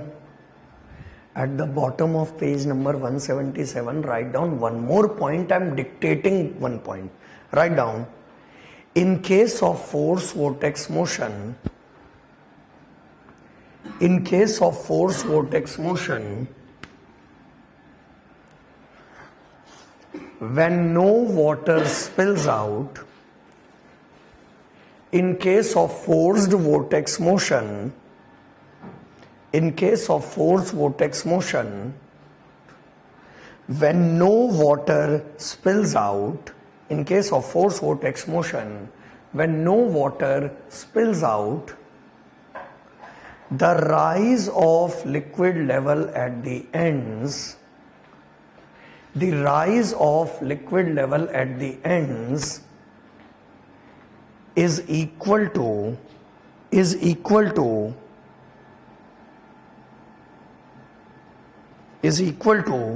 fall of liquid level at the center, is equal to fall of liquid level at the center, is equal to fall of liquid level at the center. What that fellow is saying? That fellow is saying if no water spills out of the bucket, okay, so the important condition is spilling should not be there. So whenever no spilling is taking place, in case of force vortex motion, the rise of liquid level at the end is equal to fall of liquid level at the center. The rise of liquid level at the end is equal to fall of liquid level at the center when no water spills out. When no water spills out. Okay. Don't worry, I will prove this. I will prove each and everything. Okay. Open your question bank. Open your question bank. Fluid dynamics question bank. Now we are going to solve some numericals. Fluid dynamics question bank, question number 1. Fluid dynamics question bank, question number 1. So question bank, question number 1. Fluid dynamics question bank, question number 1. Show that in case of force vortex motion, the rise of liquid level at the end is equal to fall of liquid level at the center when no water spills out. Okay, chalo, let us prove this. For example, let us say we are having a container, having a radius of r, and in this container, let us say this is the level of the liquid in the container, and let the level of the liquid in the container is, let us say, h plus x is the level of the liquid in the container. Now what that fellow is saying to you is that you should rotate this container, as such an angular velocity, you should rotate this container at such an angular velocity so that no spillage takes place. Very important. The most important condition to solve this is no spillage only. Okay, so whatever condition I will be deriving here is only valid when there is no spillage is there. Okay, so you have to rotate this container in such a manner so that no spilling of water is there. So if there is no spilling of water is there, my dear, the parabola can reach only up to the top of the container. Yes or no? That will be the critical height. That will be the critical location, or that will be the critical condition. Because if you rotate this container more than that omega, then the water will spill out from the tank and the conditions will get violated. Okay, so the maximum the parabola can reach is actually this level. The maximum the parabola can reach is actually this level. Yes or no? Yes, sir. Let us say that at the center the liquid falls by x, and on the sides from the initial level the liquid rises by y. Then if you have taken this height as x, then this remaining height will be how much? H it is going to be there. Then what you need to prove? I need to prove when there is no spillage, I have to prove that x equal to y. That is, fall of the liquid at the center is equal to rise of the liquid level at the end from the initial level. I have to prove. Now how can I prove? Very simple. See, as there is no spillage from the tank, the volume conservation will be there, na? So whatever is the initial volume of the liquid in the container, the same volume is going to be there for the, the same volume is going to be there in case of your final condition. So what is the volume initially? So initial volume of the liquid in the container, it's a cylindrical container. So initial volume of the liquid in the container is going to be pi r square H plus X. Now what will be the final volume of the liquid in the container? See, look here. This shaded portion which I am shading is actually going to be the final volume of the liquid in the container. So this final volume of the liquid in the container will be volume of the container minus the volume of the paraboloid. So volume of the container is going to be pi r square and height of the container is x plus y plus h. From this total volume of the container, I have to subtract the volume of the parabola. Volume of the parabola is half pi r square x plus y. Now what logic I will apply? Very simple logic. Initial volume will be equal to final volume. Why? Because no spilling is there. Because no spilling is there. As no spilling is there, when you are going to equate, you are going to get the answer as x equal to y.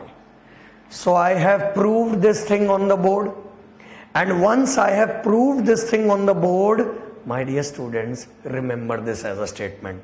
So from today onwards, in GATE paper or ES paper, if you find this word no spillage, no spilling, there should be a smile on your face, because what you can apply? Fall is equal to rise. Fall is equal to rise. Fall is equal to rise. Let us go for question bank, question number 2. Let us go for question bank, question number 2. An open cylinder of 20 centimeter diameter. So there is this open cylinder is there having a diameter of 20 centimeter. So if the diameter is 20 centimeter, the radius is going to be 10 centimeter beta, hai na? And 100 centimeter long. So the length of the cylinder is 100 centimeter long. Contains water up to a height of 60 centimeter. So up to a height of 60 centimeter, there is water in this tank. So the height of water in the tank is 60 centimeter. What else is given? The tank is rotated about its vertical axis at 300 rpm. So the tank is rotated about its vertical axis at how much rpm? 300 rpm. 300 rpm.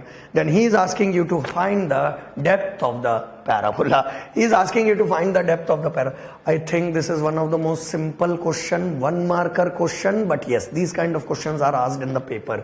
So therefore, how to find the depth of the parabola is going to be omega square r square by 2g. But first of all, you have to find omega. Omega will be 2 pi 300 by 60. Find the value of omega from here. I think it will be coming out to be 31.4 radian per second. You can cross check at home. Once you put 31.4 here, radius you know, 2g you know, your answer will come out to be 0.503 meter, or in another language you can say 50.3 centimeter, and that's your answer. This is going to be the height of the paraboloid form. This is going to be the height of the paraboloid form. Wonderful. Let us go for question bank, question number 3. Please, it's my humble request, look at the board. Question bank, question number 3. A cylindrical container that is 30 centimeter high. So we are having this cylindrical container, let us say. We are having this cylindrical container, let us say, and this cylindrical container is 30 centimeter high. This cylindrical container is 30 centimeter high and 6 centimeter in radius. So the radius of the cylindrical container is 6 centimeter.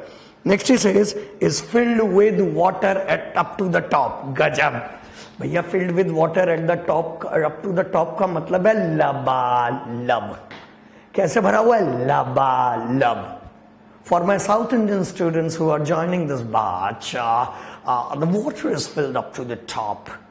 Or in a more sophisticated language, I can say, the water is brimming up to the top. Brimming up to the top. For my Hindi batch student, laba lab. कैसे भर रखा है बे? लबा लब. अभी देखो, अरे ससुरों, मतलब अरे ससुरों, If the water is filled up to the top, this will mean that even a small amount of rotation, the water is going to spill out of the tank. Then that fellow says there are two parts to this question is there. In the first part, you're rotating it at a speed of 300 rpm. And in the second part of the question, you're rotating it at a speed of 600 rpm. In the question, he is asking you, if you rotate like this,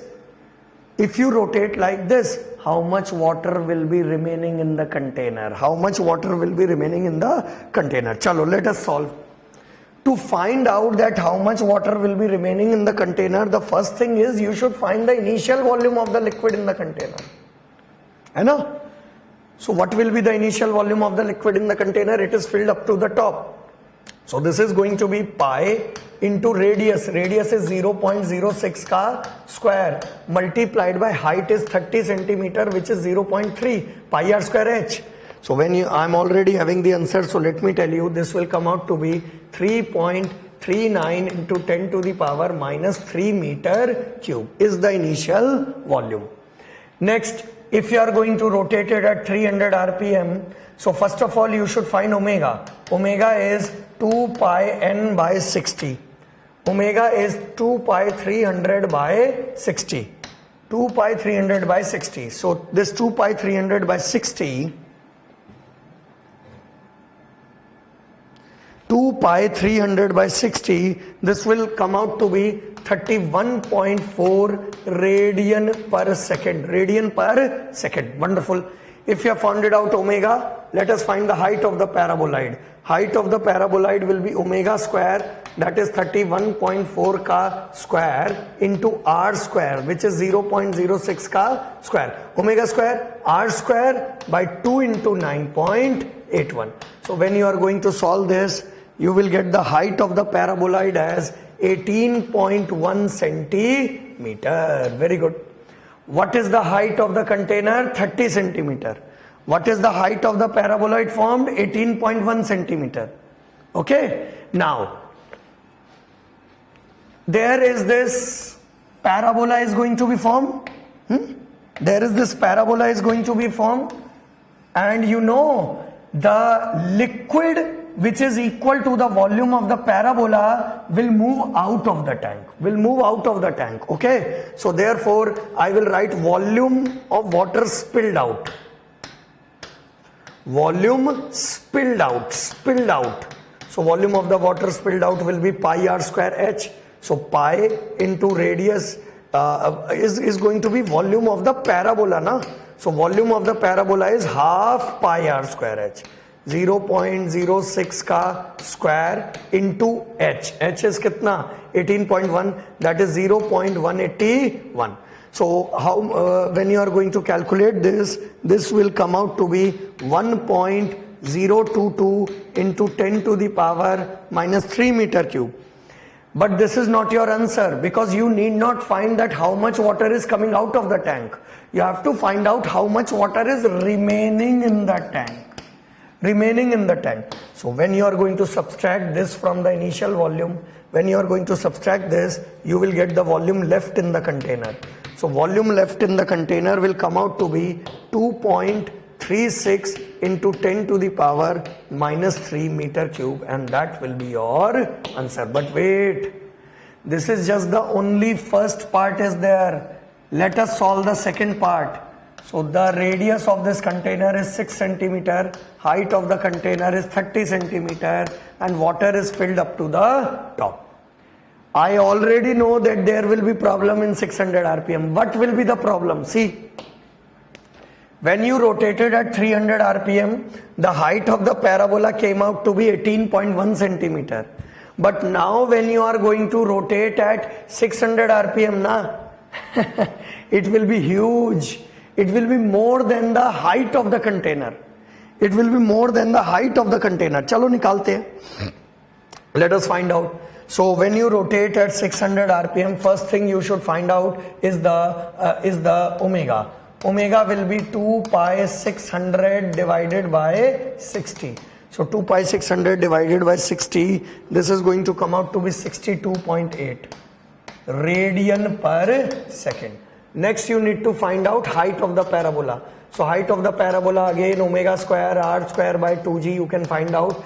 This will come out to be 72.1 centimeter. Oh my God, very good problem. So so you are rotating at such a fast speed, that the parabola which is formed is larger than the container itself. The parabola which is formed is larger than the container itself. Getting my point, bachcho? Yes, sir.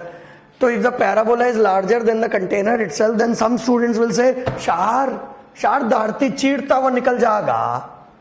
धरती चीरता कैसे निकल जाएगा भाई? अरे पानी है भाई, शक्तिमान ना हो रहा. पानी है तो धरती चीरता हुआ ना निकलेगा भाई. इमेजिनरी पैराबोला बनेगा. कैसा पैराबोला बनेगा? इमेजिनरी पैराबोला बनेगा. For my south Indian friends, you know, there is going to be this, because the height of the paraboloid formed is going to be greater than the height of the container, so an imaginary parabola is going to get formed. Chaliye, so if an imaginary parabola is going to get formed, the parabola is going to be something like this, okay? And you know, the height of this parabola is 72.1 centimeter. And what will be the height of the imaginary part of the parabola? Will be 42.1 centimeter. Of course, oh my God, just wait a minute. Of course, you know, this lower part of this parabola will be imaginary. This lower part of the parabola will be imaginary. So therefore, how much water will be left in the container? This shaded portion. This shaded portion will be the water which is left in the container. Then how to solve? See, let us first of all give the name. A, B, C, D. Let us take this as E. Okay. Now, how to solve? See, first of all, we will find the volume of the bigger parabola. First of all, let us find the volume of the bigger parabola. So, see, calculations you have to do. Let us find the volume of the parabola ABC. So, volume of the parabola ABC will be half pi r square 0.06 ka square into height of the bigger parabola is 0.721. So when you are going to calculate the volume of this bigger parabola, let me give you the answer so that you can cross check at home. This will come out to be 4.09 into 10 to the power minus 3 meter cube. This will be the volume of ABC. Now next, see, from the volume of ABC, we are going to subtract the volume of imaginary parabola. From the volume of ABC, we are going to subtract the volume of imaginary parabola. Okay? But there is a problem. To find the volume of this imaginary parabola, you need two things. One is the height, one is the radius. The height of this imaginary parabola is known to you, which is 42.1 centimeter.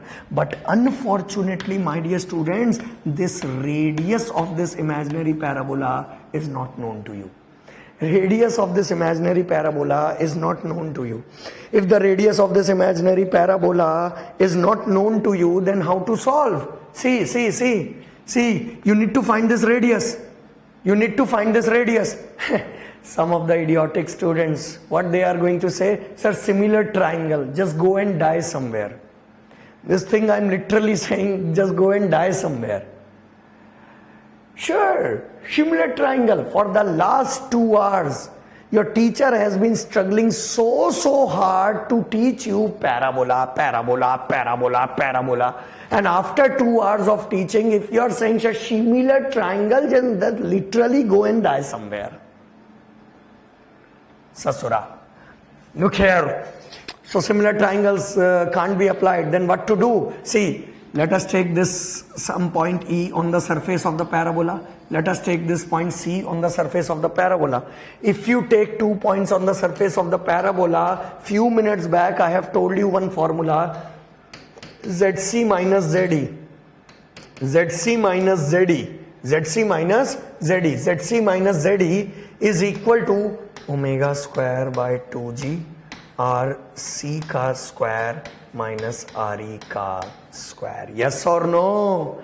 And can I apply this equation over C and E? Yes, because this equation is applicable to any 2 points taken on the surface of the parabola, of the forced vortex motion parabola. So C and E point, both points are on the surface itself. Yes or no? Yes sir. Yes sir. So look here, just look here on the board. So ZC minus ZE, we know how much it is. ZC minus ZE is 30 centimeter, which will be 0.3. Omega you already know, omega will be taken as 62.8. 2G you know, RC is how much? 0.06. 0.06, and RE will be taken as R. So in this now see, the calculation is your responsibility. In this particular equation, find the value of R. So from here, find the value of R. Once you find the calculation is your responsibility. Find the value of R. From the value of R, find the volume of dBE.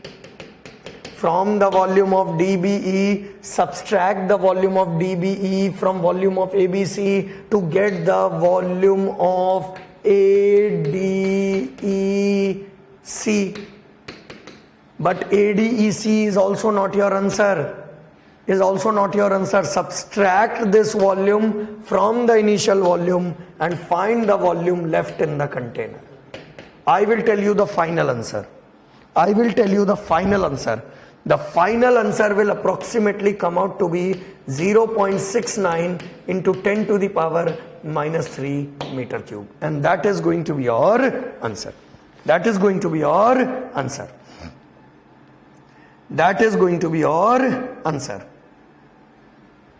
Look here. Fantastic problem. Let us go for question bank, question number 4. Look here. There is this manometer kind of a thing is given. In this manometer kind of a thing, this is the axis of rotation. An axis of rotation from here, it is lying to be at a distance of 75 centimeter. And this is lying to be at a distance of 25 centimeter. Okay dear? And yes, this is the liquid level in the manometer, initial liquid level in the manometer, and this is 60 centimeter. And you are rotating this manometer about its axis at a angular velocity of 60 by pi rpm. At an angular velocity of 60 by pi rpm. Okay? Then that fellow is asking you, if I rotate this manometer something like this, find the level difference in the manometer. Please, idhar dekhiye. Yes, there will be a level difference will be there. Let me teach you one concept. Already I have taught you, but just I will make you feel the concept. For example, this is the center of rotation. In this particular diagram, you can see that the center of rotation is symmetric. So the axis of rotation is symmetric. When the axis of rotation is symmetric, the parabola is formed like this.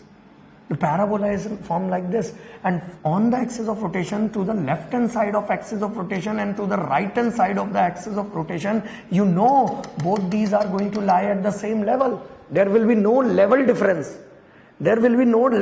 Why? Because everybody knows Z2 minus Z1 is equal to omega square by 2G R2 ka square minus R1 ka square. So you have taken these 2 points on the surface of the force vortex motion. Arey Baba, who told you that you can take the points only on one side of the axis? You can take the points anywhere. On force vortex motion surface, this equation will be applicable.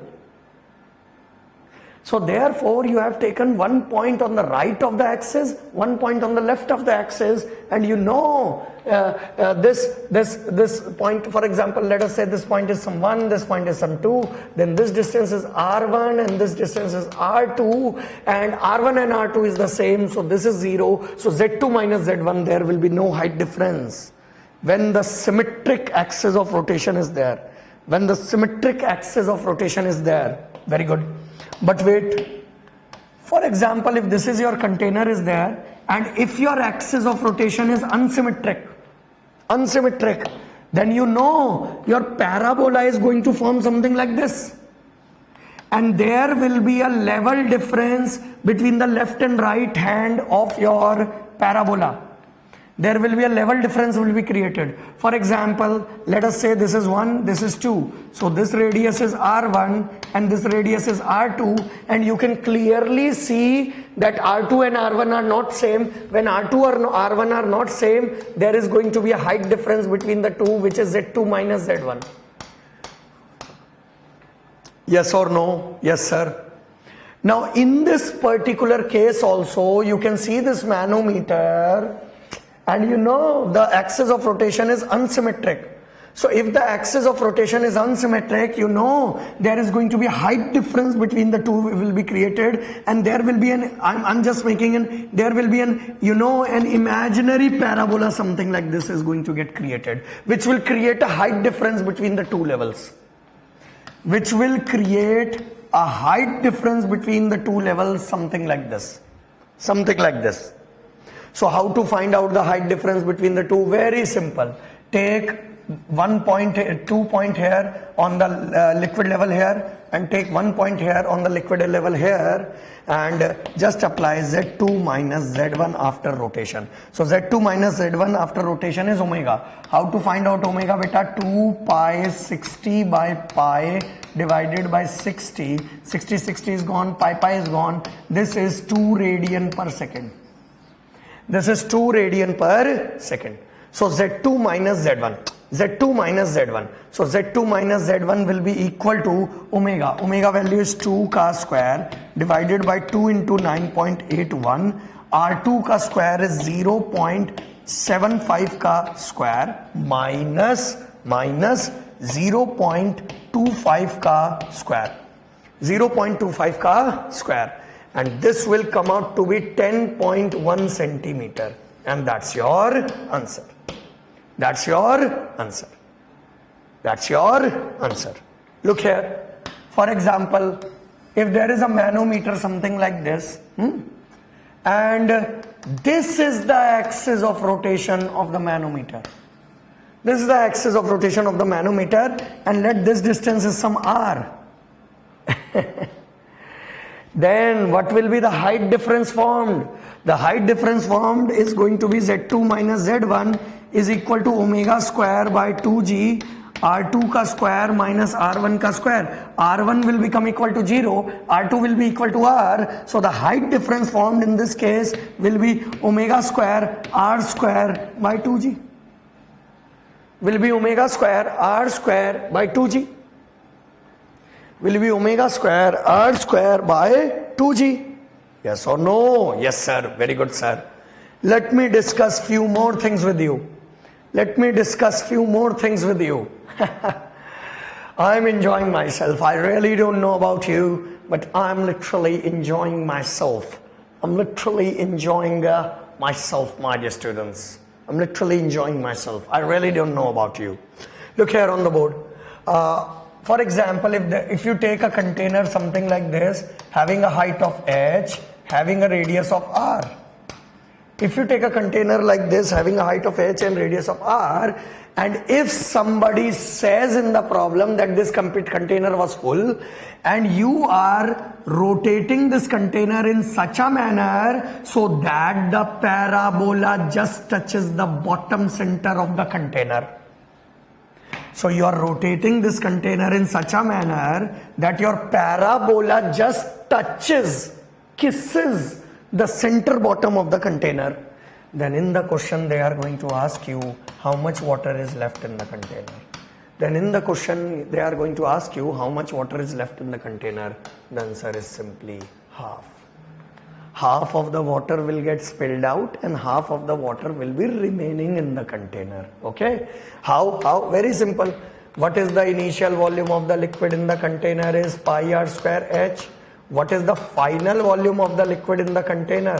Pi r square h minus half pi r square h. So how much liquid is coming out? Half. How much liquid is remaining in the container? Half.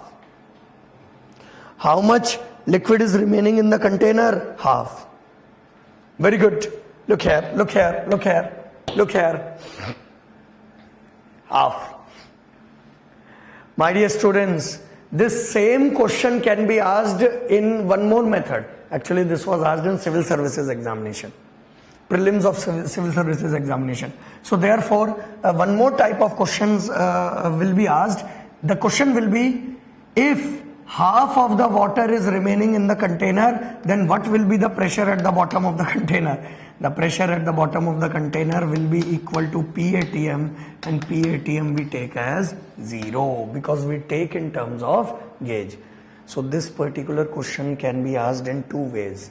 Either he will say, if you are rotating the container in such a manner so that the parabola just kisses the bottom, he will not write kiss. He will write it just touches the bottom of the container. How much water is left in the container? Half. What can be the other language form? The other language form will be, if you are rotating a container in such a manner so that half of the water is remaining in the container. So that half of the water is remaining in the container, then how much liquid is left in the container? They are going to ask, what will be the pressure at the center bottom of the container? The answer will be 0. The answer will be 0. The answer will be 0. Very good. Very good. Let me solve one more question with you guys. Question bank, question number 38. Question bank, question number 38. Question bank, question number 38. See, at a distance of 20 centimeter from the axis of a whirlpool. See, mark 5 stars over this question, because this question is a bit different from the other questions that we have seen. This question is a completely different question from the other questions that we have seen. Why this is a different question? Because you know, in this particular question, for the first time, whirlpool is there. And whirlpool is an example of free vortex motion. Whirlpool is an example of free vortex motion. And if you are talking about free vortex motion, beta, then V r equal to constant will be applicable to free vortex motion. V r equal to constant. Now let us read what he is saying in the question. He is saying, at a distance of 20 centimeter from the axis of a whirlpool, the velocity is 10 meter per second. Okay, look here. Let me make an imagination. This is the parabola that we are talking about. So he is saying at a distance of 20 centimeter. At a distance of 20 centimeter, let me take some point A. So RA is how much? 20 centimeter. And at A point, the velocity is 10 meter per second. 10 meter per second. Then he says at a radius of 50 centimeter. So of course the radius of 50 centimeter will be above this.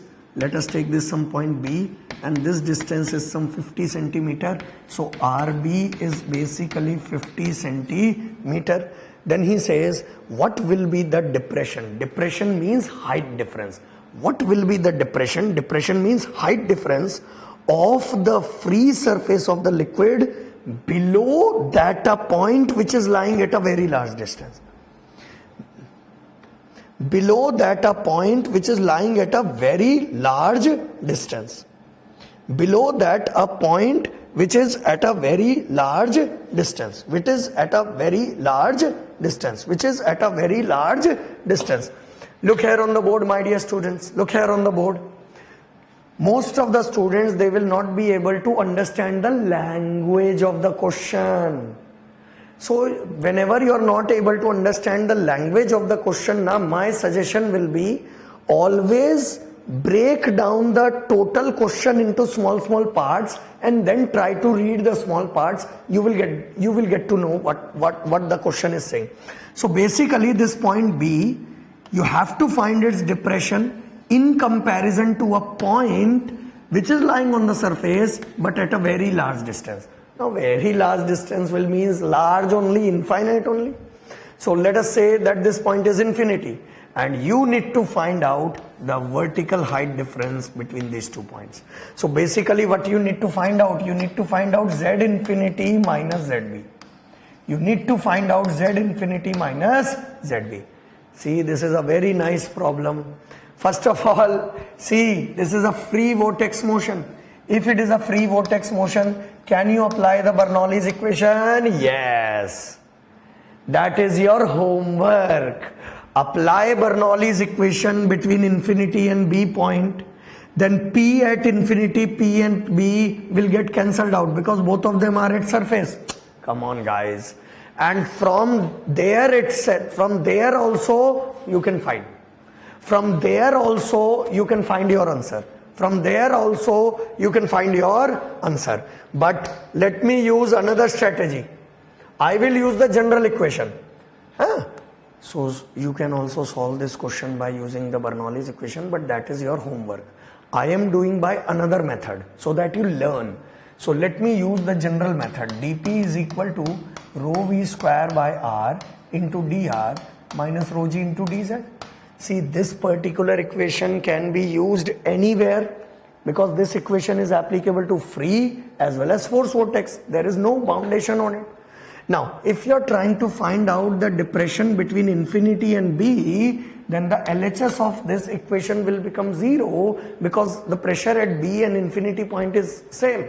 So bring it to left hand side. Array, bring it to left hand side.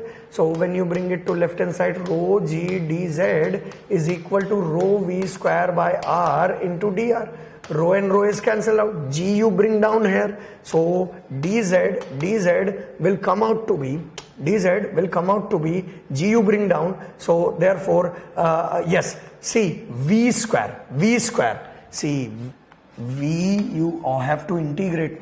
So in place of v you are going to write c by r. In place of v you are going to write c by r. So let us put this thing also here. So in place of v I will write c square by g into c by r square. R square into r will become 1 by r cube. Come on guys. When you put v as c by r, this will be c square by r square. But r square into r will become r cube. C square you take outside because it has nothing to do with integration. And 1 by r cube will be written as 1 by r cube will be written as r to the power minus 3 into dr. R to the power minus 3 into dr. Now, you have to find the height difference. So integrate this from b to infinity and integrate this from b to infinity. So integrate this from b to infinity, that from b to infinity. Look here. So when you integrate this will dz will become z, and when you put the limit, this will be z infinity minus zb. This will be z infinity minus zb is equal to c square by g, is equal to c square by g. Let us do the integration. Integration, you know, r to the power minus 3 plus 1 divided by minus 3 plus 1. So divided by minus 3 plus 1 will be minus 2 you have taken outside, and this will be r to the power minus 2. R to the power minus 2 can be written as 1 by r square. When you put the limit, 1 by r infinity square minus 1 by r b square. Arey yaar, what a day. And you know, bring minus sign inside. So z infinity minus zb will be equal to c square by 2g, and when you bring minus sign inside, this will be 1 by rb square minus 1 by r infinity square. Now what is r infinity? Is infinity. Anything upon infinity will be 0. So this term is 0. If this term is 0, c value you can find out. How can you find out c value? Very simple. C value will either be VA RA or either it will be VB RB. C value you can find out either VA RA or VB RB. Either this is it. Both are same na. VR is a constant. VR is a constant. So C value you can find out, 2 value you have, G value you have, RB is equal to 50 centimeter. Can you find ZB minus Z infinity minus ZB? Yes, yes, yes, yes, yes. Z infinity minus ZB, yes, yes, yes, yes, yes. Look at the level of questions even in this chapter also. Look at the level of questions even in this chapter also. Even in this chapter also. Look here, my dear students. Let me discuss one more problem. This question is there in your workbook, but I am telling you what the question is. In the question he is saying there is a circular cylindrical container is there, having a radius of R, having a height of H. So there is a circular cylindrical container is there, having a radius of R, having a height of H, and this circular cylindrical container is filled with a liquid. Is filled with a liquid having a density of rho.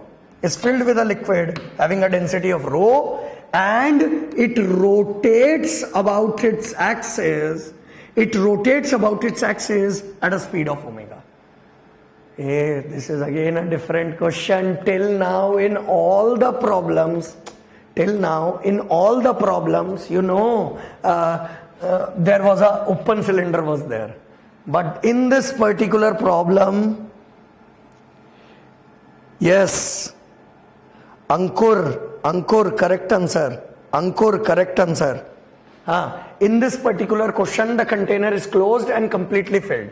And then it is rotated at a speed of omega. Now he is asking what question in the exam?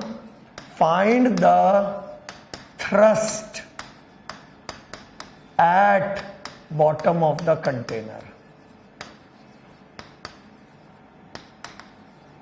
Find the thrust at the bottom of the container. Find the thrust at the bottom of the container. So my dear students, thrust means force at the bottom of the container. So if you will see the bottom of the container is basically a circle having a radius R, na? So now just imagine, there is the cylindrical tank is there. You have to find the thrust at the bottom of the container. The cylindrical tank has been rotated. See, one force will 101% act over here, and that is the weight. That is the weight. So let me find force at the bottom of the container. So force at the bottom of the container, one force will 100% act, and that is the force due to the weight. Because the liquid which is present above it will apply. The liquid which is present above it will apply force. So force due to the weight plus Dinanath. There will be a force due to rotation also, na? Because I already told you that from the center of the rotation there is going to be a pressure variation is going to be there due to rotation. So due to rotation an additional pressure will be created in the fluid. But the problem is that additional pressure will not be constant, it will be varying with radius. So therefore, in addition to the force due to weight, there will be a force due to rotation also, because the rotation will create pressure at the bottom. Because the rotation will create pressure at the bottom. Chalo, force due to weight. Each and every student knows in fluid mechanics how to write down the weight of anything in fluid mechanics. The weight of anything in fluid mechanics, my dear students, is rho GB. In the first lecture of fluid mechanics, I taught you all this stuff, and still it is being utilized. Just look at the beauty. Rho into G into volume of the liquid in this container is pi r square H. The volume of the liquid in this container is pi r square H. Very good. Now let us find the force due to rotation. To find but this force due to rotation will be created due to the pressure due to rotation. But today only I taught you that pressure due to rotation will vary. This is the pressure due to rotation, na? Del P by del R is rho V square by R. Yes or no?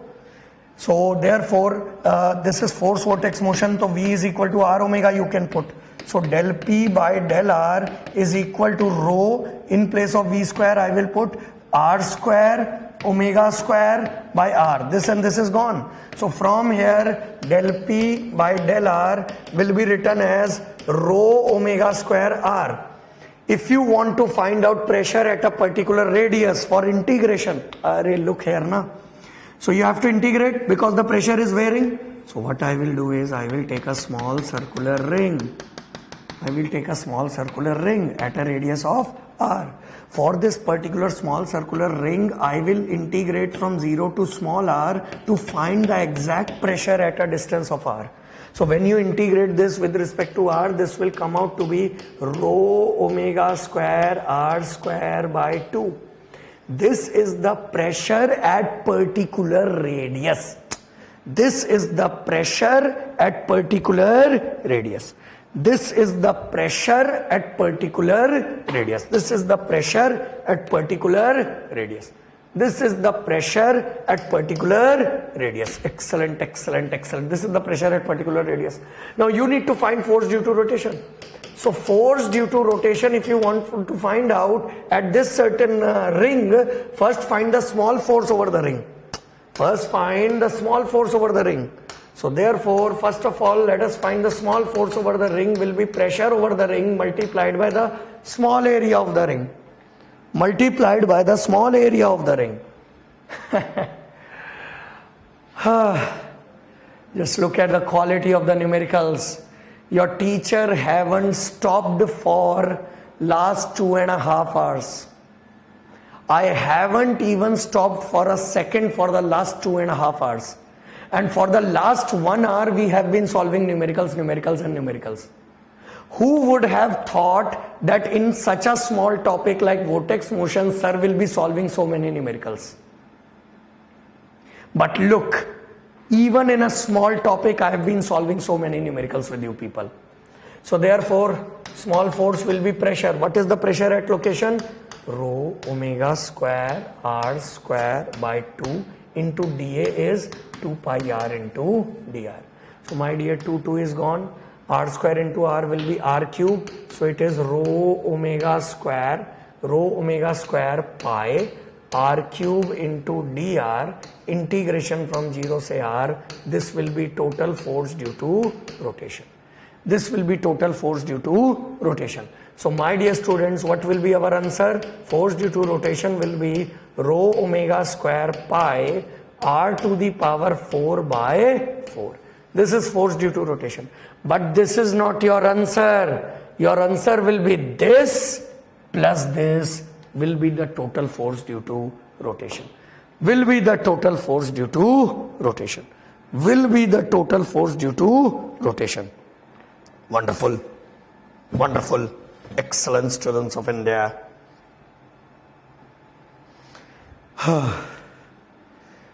Complete batch. Complete batch. Just tell me in the comment box. मुझे कुछ तो बताओ कि तुम लोग जिंदा हो कि नहीं हो.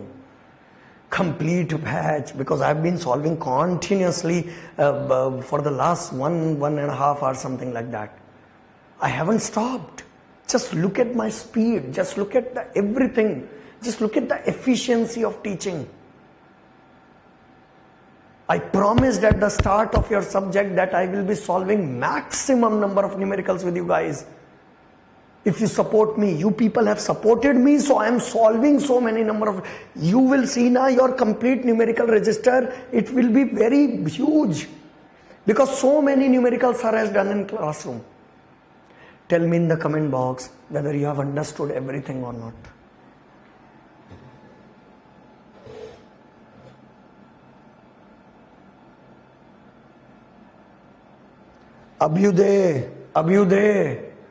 अभ्युदय जो प्रेशर क्रिएट हो रहा है वोर्टेक्स में, तो फ्लूइड का प्रेशर अगर चेंज हो रहा है तो फ्लूइड कंटेनर पे नहीं लगाएगा.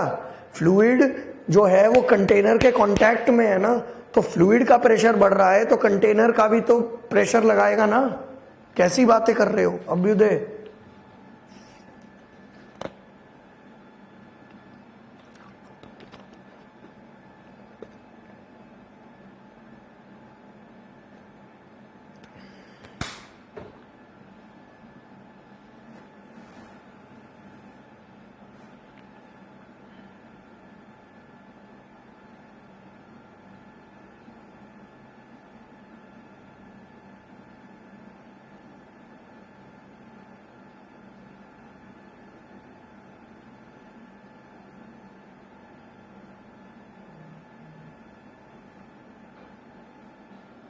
Very good.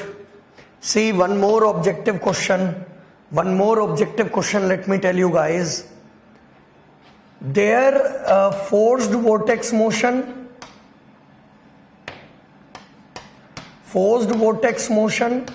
and free vortex motion.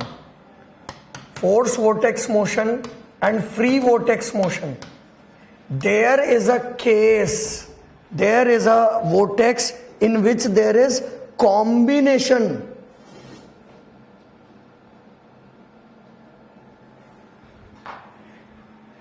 Force vortex and free vortex, there is a vortex in which there is a combination of both the two vortex, and that vortex is known as Rankine vortex. That vortex is known as Rankine vortex. The famous example of Rankine vortex is tornado. Tornado is the famous example of Rankine vortex. Okay, so this is only for objective paper. Only for objective paper. ठीक है? Rankine vortex we don't have to do. Okay, that is not part of our analysis. Just for objective paper, I am telling you, force vortex, free vortex combination is known as Rankine vortex. Famous example is tornado, because you know, in a tornado, the central core region of the tornado is known as eye of the tornado. And you know, the central core region is your force vortex motion, and the outer side of the tornado is free vortex motion. Chaliye, let us move forward and let us go for this that is known as accelerated vessel. See, the question of accelerated vessel has been asked in civil services paper. Never ever it has been asked in engineering services paper, and also it hasn't been asked in the GATE paper. But still, I will tell you the formula of accelerated vessel just for the sake of your safety. I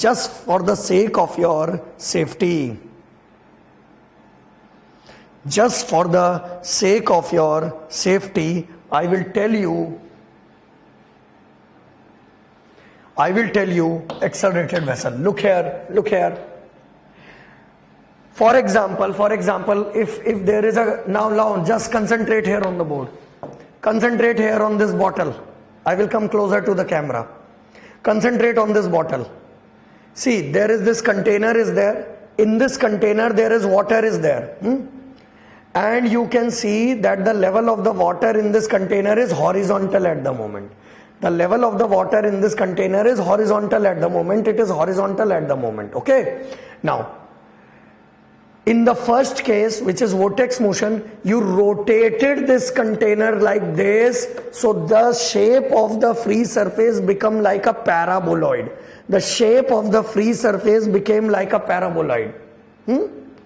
Yes or no? Yes, sir. But now you are not going to rotate this container. Instead of rotating this container, you are going to move this container forward or backward acceleration you are going to give to this container. How many students can visualize if you give forward or backward acceleration to the container, the free surface which was initially like this, when you rotate the container, the shape will become paraboloid.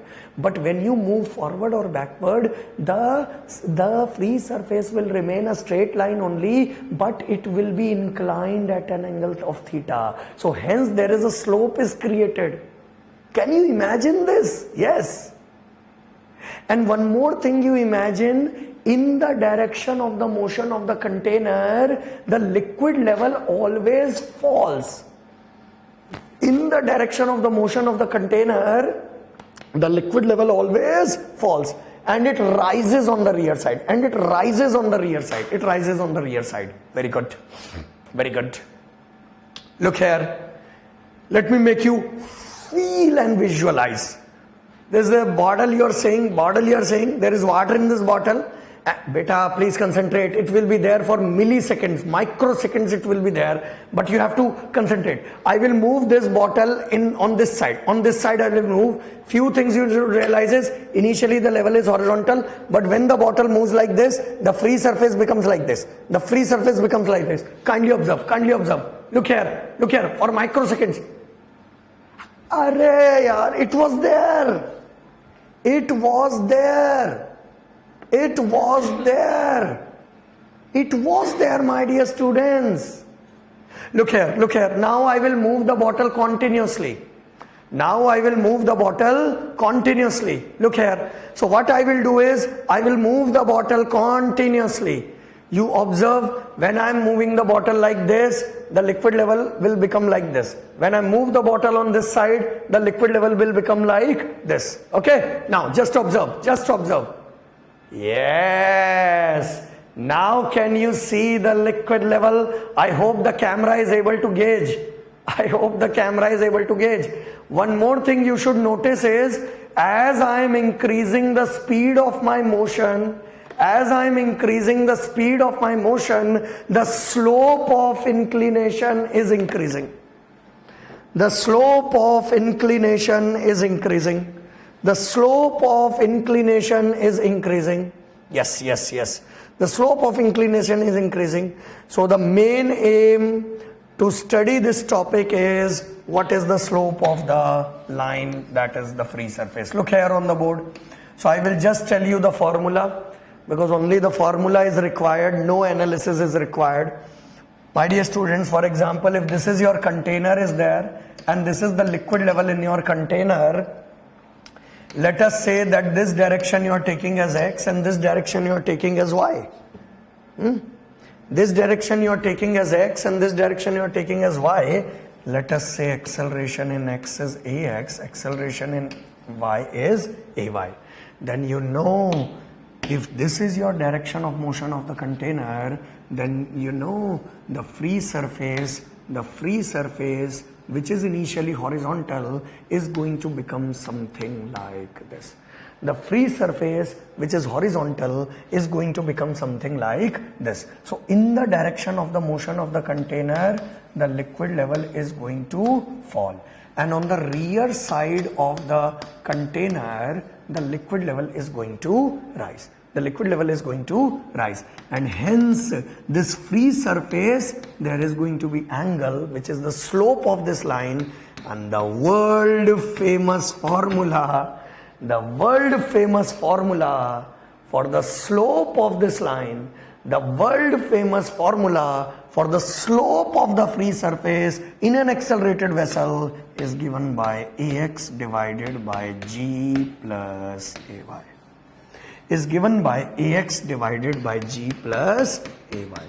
So my dear students, you have to remember this formula. Okay? No need to do the derivation of this formula, but just remember the formula. Ax divided by g plus ay.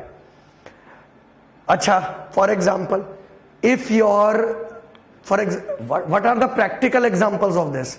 For example, there is this water tank is there. For example, if there is this water tank is there, in that water tank, when the truck is stationary, the liquid level is horizontal. And when the truck is going to accelerate, the liquid level is going to become something like this. So when the liquid level is going to become something like this, this is going to be the slope. But in the truck, it is moving only in x direction. So therefore, ay will be 0. So what will be the slope? Ax by g. Let me ask you one question. Tell me the answer to this question in the comment box. Okay, I am asking a question. There is a racing car is there. And in that racing car, the racing car is accelerating on the racetrack at an acceleration equal to g. Racing car is accelerating on the racetrack at an acceleration equal to g. Then what will be the slope of the fuel in the fuel tank?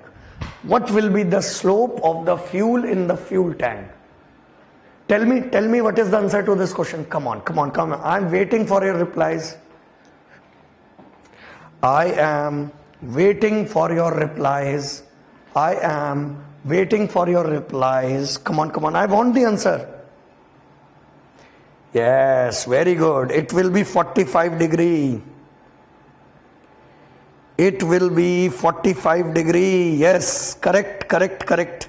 Oh my God, almost all of you are correct. It will be 45 degree. Why it will be 45 degree? Car is moving on a racetrack which is horizontal, so only AX will be there, AY will not be there. So AY is 0. So our formula is AX by G. Then the car is moving at an acceleration equal to G. So therefore AX will be equal to G. G by G is 1, tan theta 1 is 45 degree. Tan theta 1 is 45 degree. Tan theta 1 is 45 degree. Achha, some students they will think like this, that sir, how can the acceleration be there in Y direction, because the truck is not going to fly now. Some students will ask, sir, how can the acceleration be there in Y direction because the truck is not going to fly na sir? Beta, okay, truck is not going to fly, but truck can move on uphill or downhill na. For example, if you are having a container that is moving uphill with an acceleration A. So if it is moving uphill with an acceleration of A, then there will be two components of this na, AX and AY. And let us say there is a container which is moving downhill with an acceleration of A. Then this will also have two components na, that is AX and AY. This will also have two components, AX and AY. Now, hey, listen. There is no problem with sign in AX. AX is always positive. AX is always positive. Whether the AX is like this or like this, it is always positive. But you have to take care of the sign in vertical direction. So when we derive this formula, our sign convention is upwards AY we take as positive, and downward AY we take as negative. This is our sign convention. Okay, so remember this sign convention. This is our sign convention. Remember this sign convention. So therefore if somebody asks you what is the slope of the free surface formed in case of this accelerated vessel in upward direction, so the slope is going to be AX divided by G plus AY, because AY is upward na, so that is positive. And what will be the slope of this beta? Slope of this is going to be, slope of this is going to be AX divided by G minus AY, because in this particular case AY is downward. In this particular case AY is downward. Very good. Let me teach you one more thing. Look here on the board. For example, you see, I am having this container, and in this container there is liquid is there. So if in this container there is liquid is there, just wait a moment. In this container, if there is liquid is there, then my dear students, for example, the bottle is at rest, the water is at rest. So in this particular container, if I measure the pressure of this particular point, so what will be the pressure at this point in the container? If I apply a pressure gauge here, so the pressure at this point in the container will be rho GH. But you know, you have applied pressure gauge here, the pressure here is rho GH. But if you move this, when the container is stationary, then the pressure is rho GH. But if you move this container upward or downward, something like this, come on guys. If you move this container upward or downward like this, you know the reading of pressure will change. It will not remain rho GH. The reading of pressure will change. It will not remain rho GH. So therefore, for example, if there is a container is there, and this is the liquid level of the container, and you are not moving the container in horizontal direction, AX is 0. And you are, let us say, moving the container only in Y direction. You are, let us say, moving the container only in Y direction, let us say.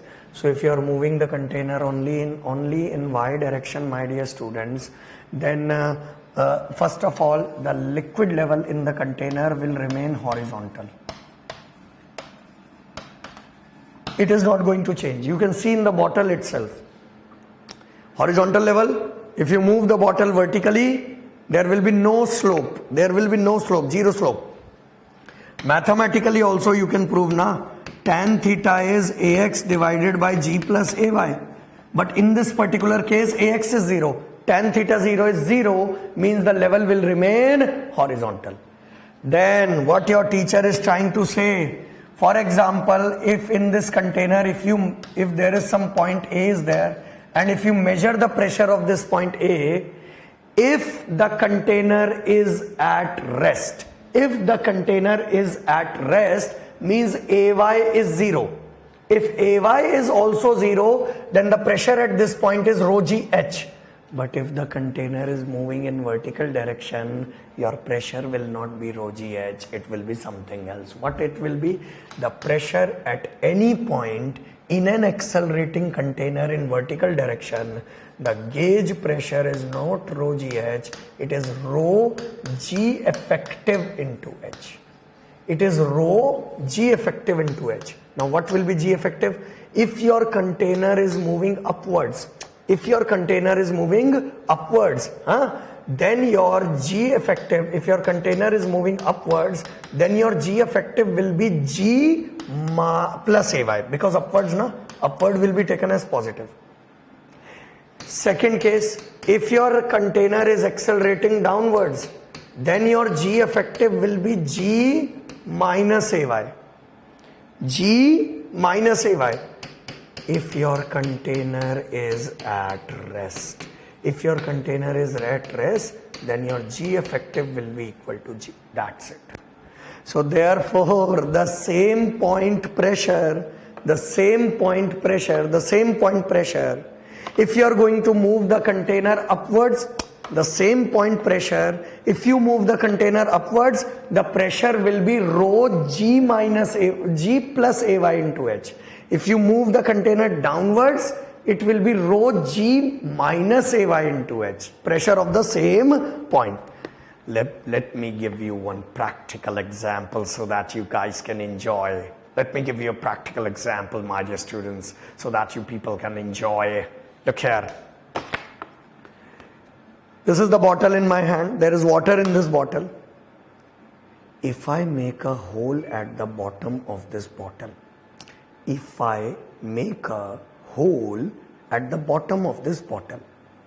will the water jet come out of the bottle? The answer is yes.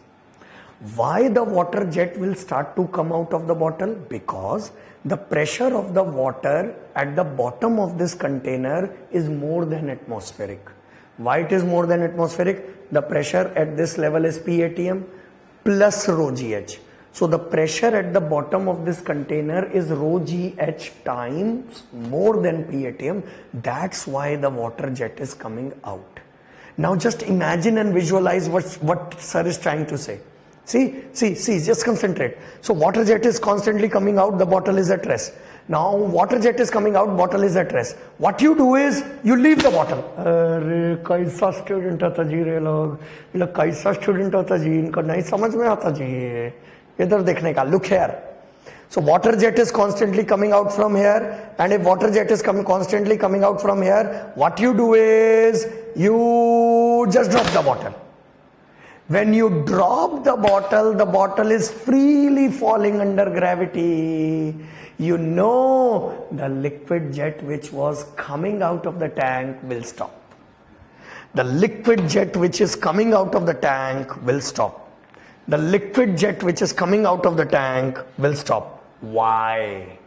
Why the liquid jet coming out of the tank will stop? Very simple. Because when the container is freely falling under gravity, the container is moving down at an acceleration equal to G. So the pressure of the liquid in the container will be rho G minus AY into H. And AY will be equal to G. G minus G is 0. This means the pressure of the liquid in the container will be 0 everywhere. The pressure of the liquid in the container will be 0 everywhere. Will be 0 everywhere. And gauge pressure 0 means atmospheric pressure. Gauge pressure 0 means atmospheric pressure. So let me write a note here. in a freely falling container, in a freely falling container, the pressure at any point in the container, the pressure at any point in the container is equal to PATM. The pressure of the liquid at any point in the container, the pressure of liquid at any point in the container is equal to PATM, is equal to PATM, is equal to PATM. Just tell me in the comment box whether you have understood each and everything beautifully or not. Tell me in the comment box. I'm waiting for your replies. Yes, bilkul, Supreet Kumar, it is similar to, bilkul.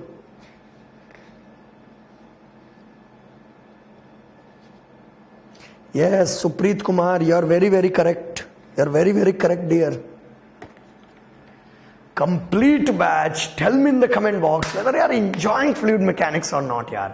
See, so many beautiful examples I have given you. So many practical examples I have given you.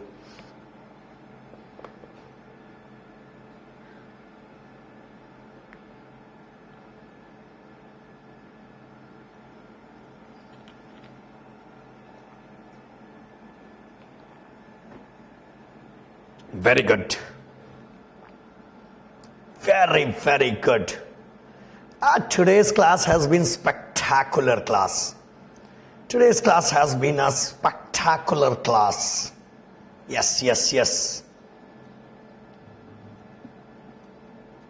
Chaliye, let me solve one question from accelerated vessel. One question only I will solve. And in that single question,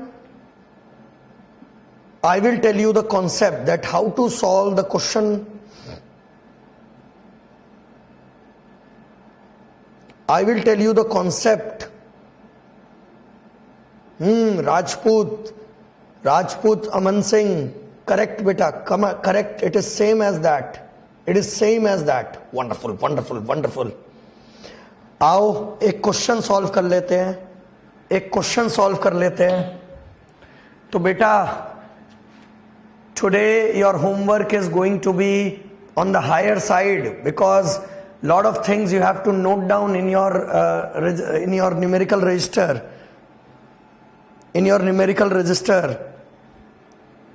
Few students are worried about their mathematics class. I will solve only one more question, then I will leave the class for today. Okay? Few students are just worried about their mathematics class. If you're so much worried, then leave my class.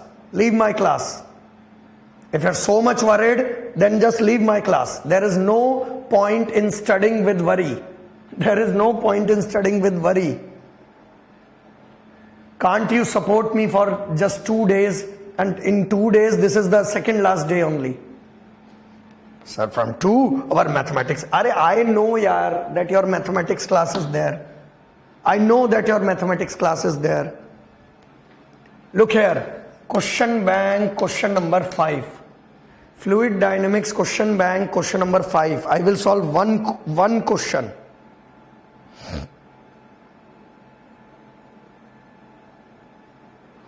Look here, a rectangular tank, 1.5 meter wide, 3 meter long and 1.8 meter deep. So the length of this container is given to be as 3 meter. The height of this container is 1.8 meter and liquid level in the container is given to be as 1.2 meter. The liquid level in the container is given to be as 1.2 meter. The liquid level in the container is given to be as 1.2 meter. Very good. Look here, find the horizontal acceleration. So in the question himself, he is asking find the horizontal acceleration.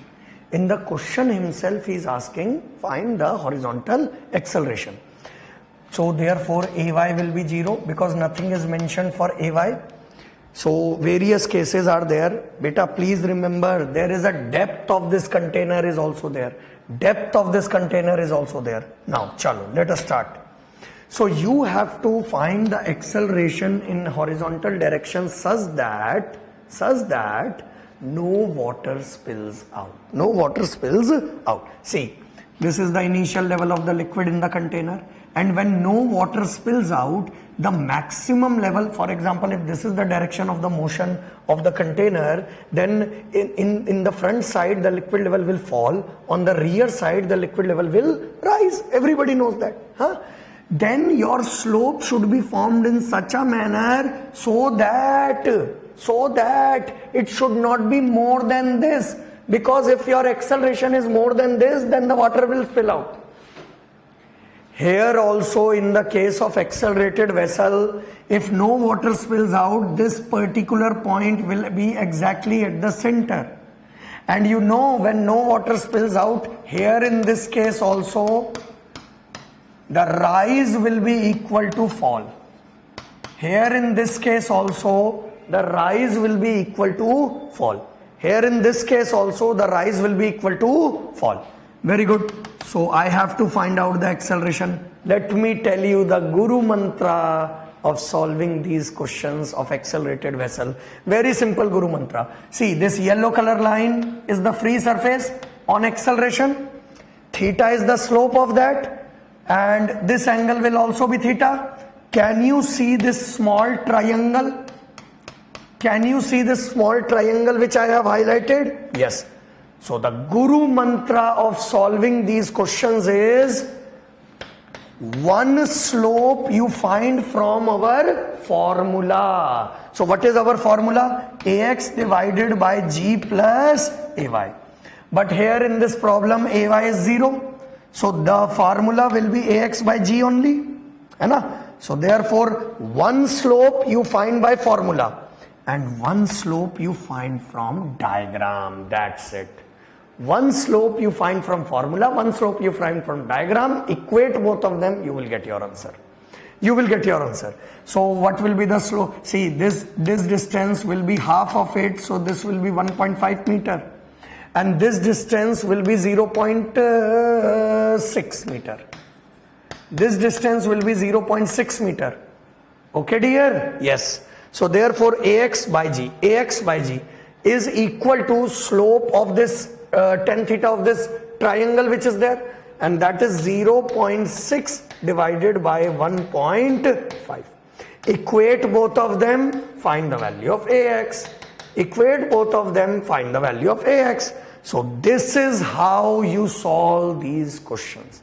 This is how you solve these questions. This is only the first part of the question.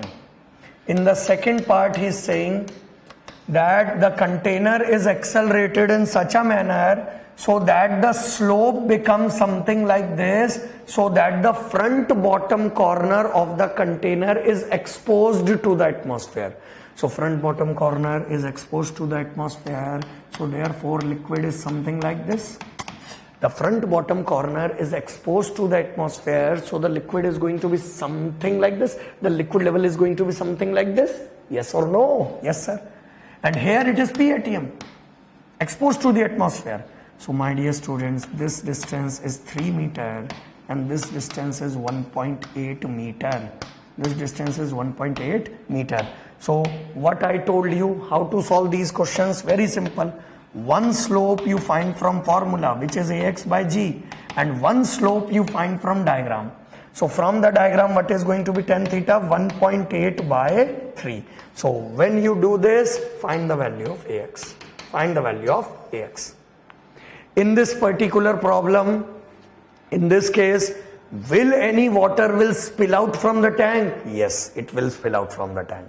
It will spill out from the tank.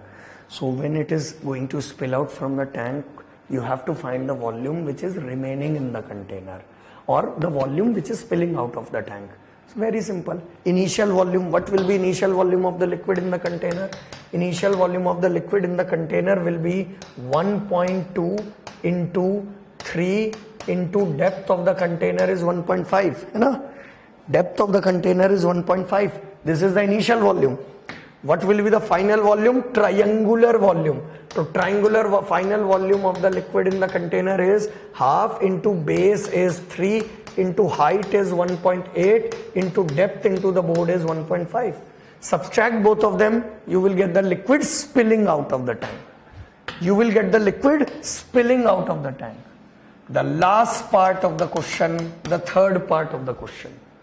In the third part of the question, he says that the container is accelerated in such a manner that the slope reaches to the middle point of the container.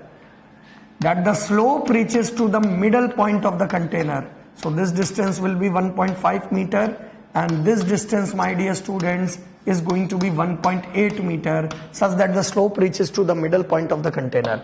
So what I told you, Baba, what I told you, how to solve these kind of problems? Very simple.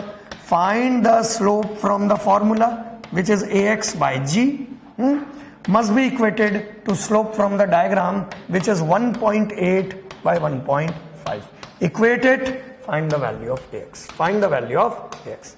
Are we clear? Yes, sir. Very good, sir. So again, you can find out that how much volume is spilled out, hai na? So, my dear students, all the varieties, everything I have completed in a beautiful manner.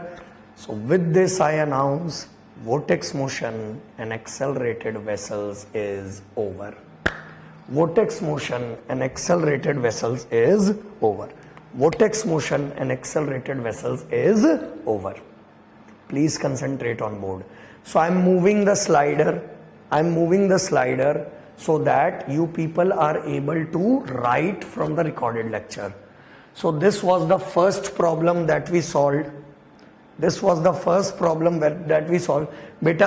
the theory portion of accelerated vessel, you have to take from, you have to put in your printout. There is a space left in printout, okay? So theory portion of accelerated vessel, now you have to put in there. So this is the first problem that we solved. Second problem, third problem, second part of third problem. This was a beautiful concept. This was again a beautiful concept. This was that whirlpool question. This was that container question. This was one Rankine vortex concept. This is the accelerated vessel theory portion. This is the theory portion of accelerated vessel which you have to put in your printout. In your printout, okay? There's a second part and this is the note which you have to take. And this was the question that I solved. Second part, third part. Achha, sometimes what happens is, in some of the paper, he is going to ask you like this, find the pressure at this corner of the container A. So the pressure at the corner of this container A will be rho GH. Simple, will be rho GH. The pressure at the bottom of this container will simply be rho GH. Hai na? So therefore this height is 1.2, this will be, rise will be equal to fall, na? Rise is 0.6, so this will be 0.6, this height will be 0.6, so pressure will be rho G height. Pressure will be rho G height.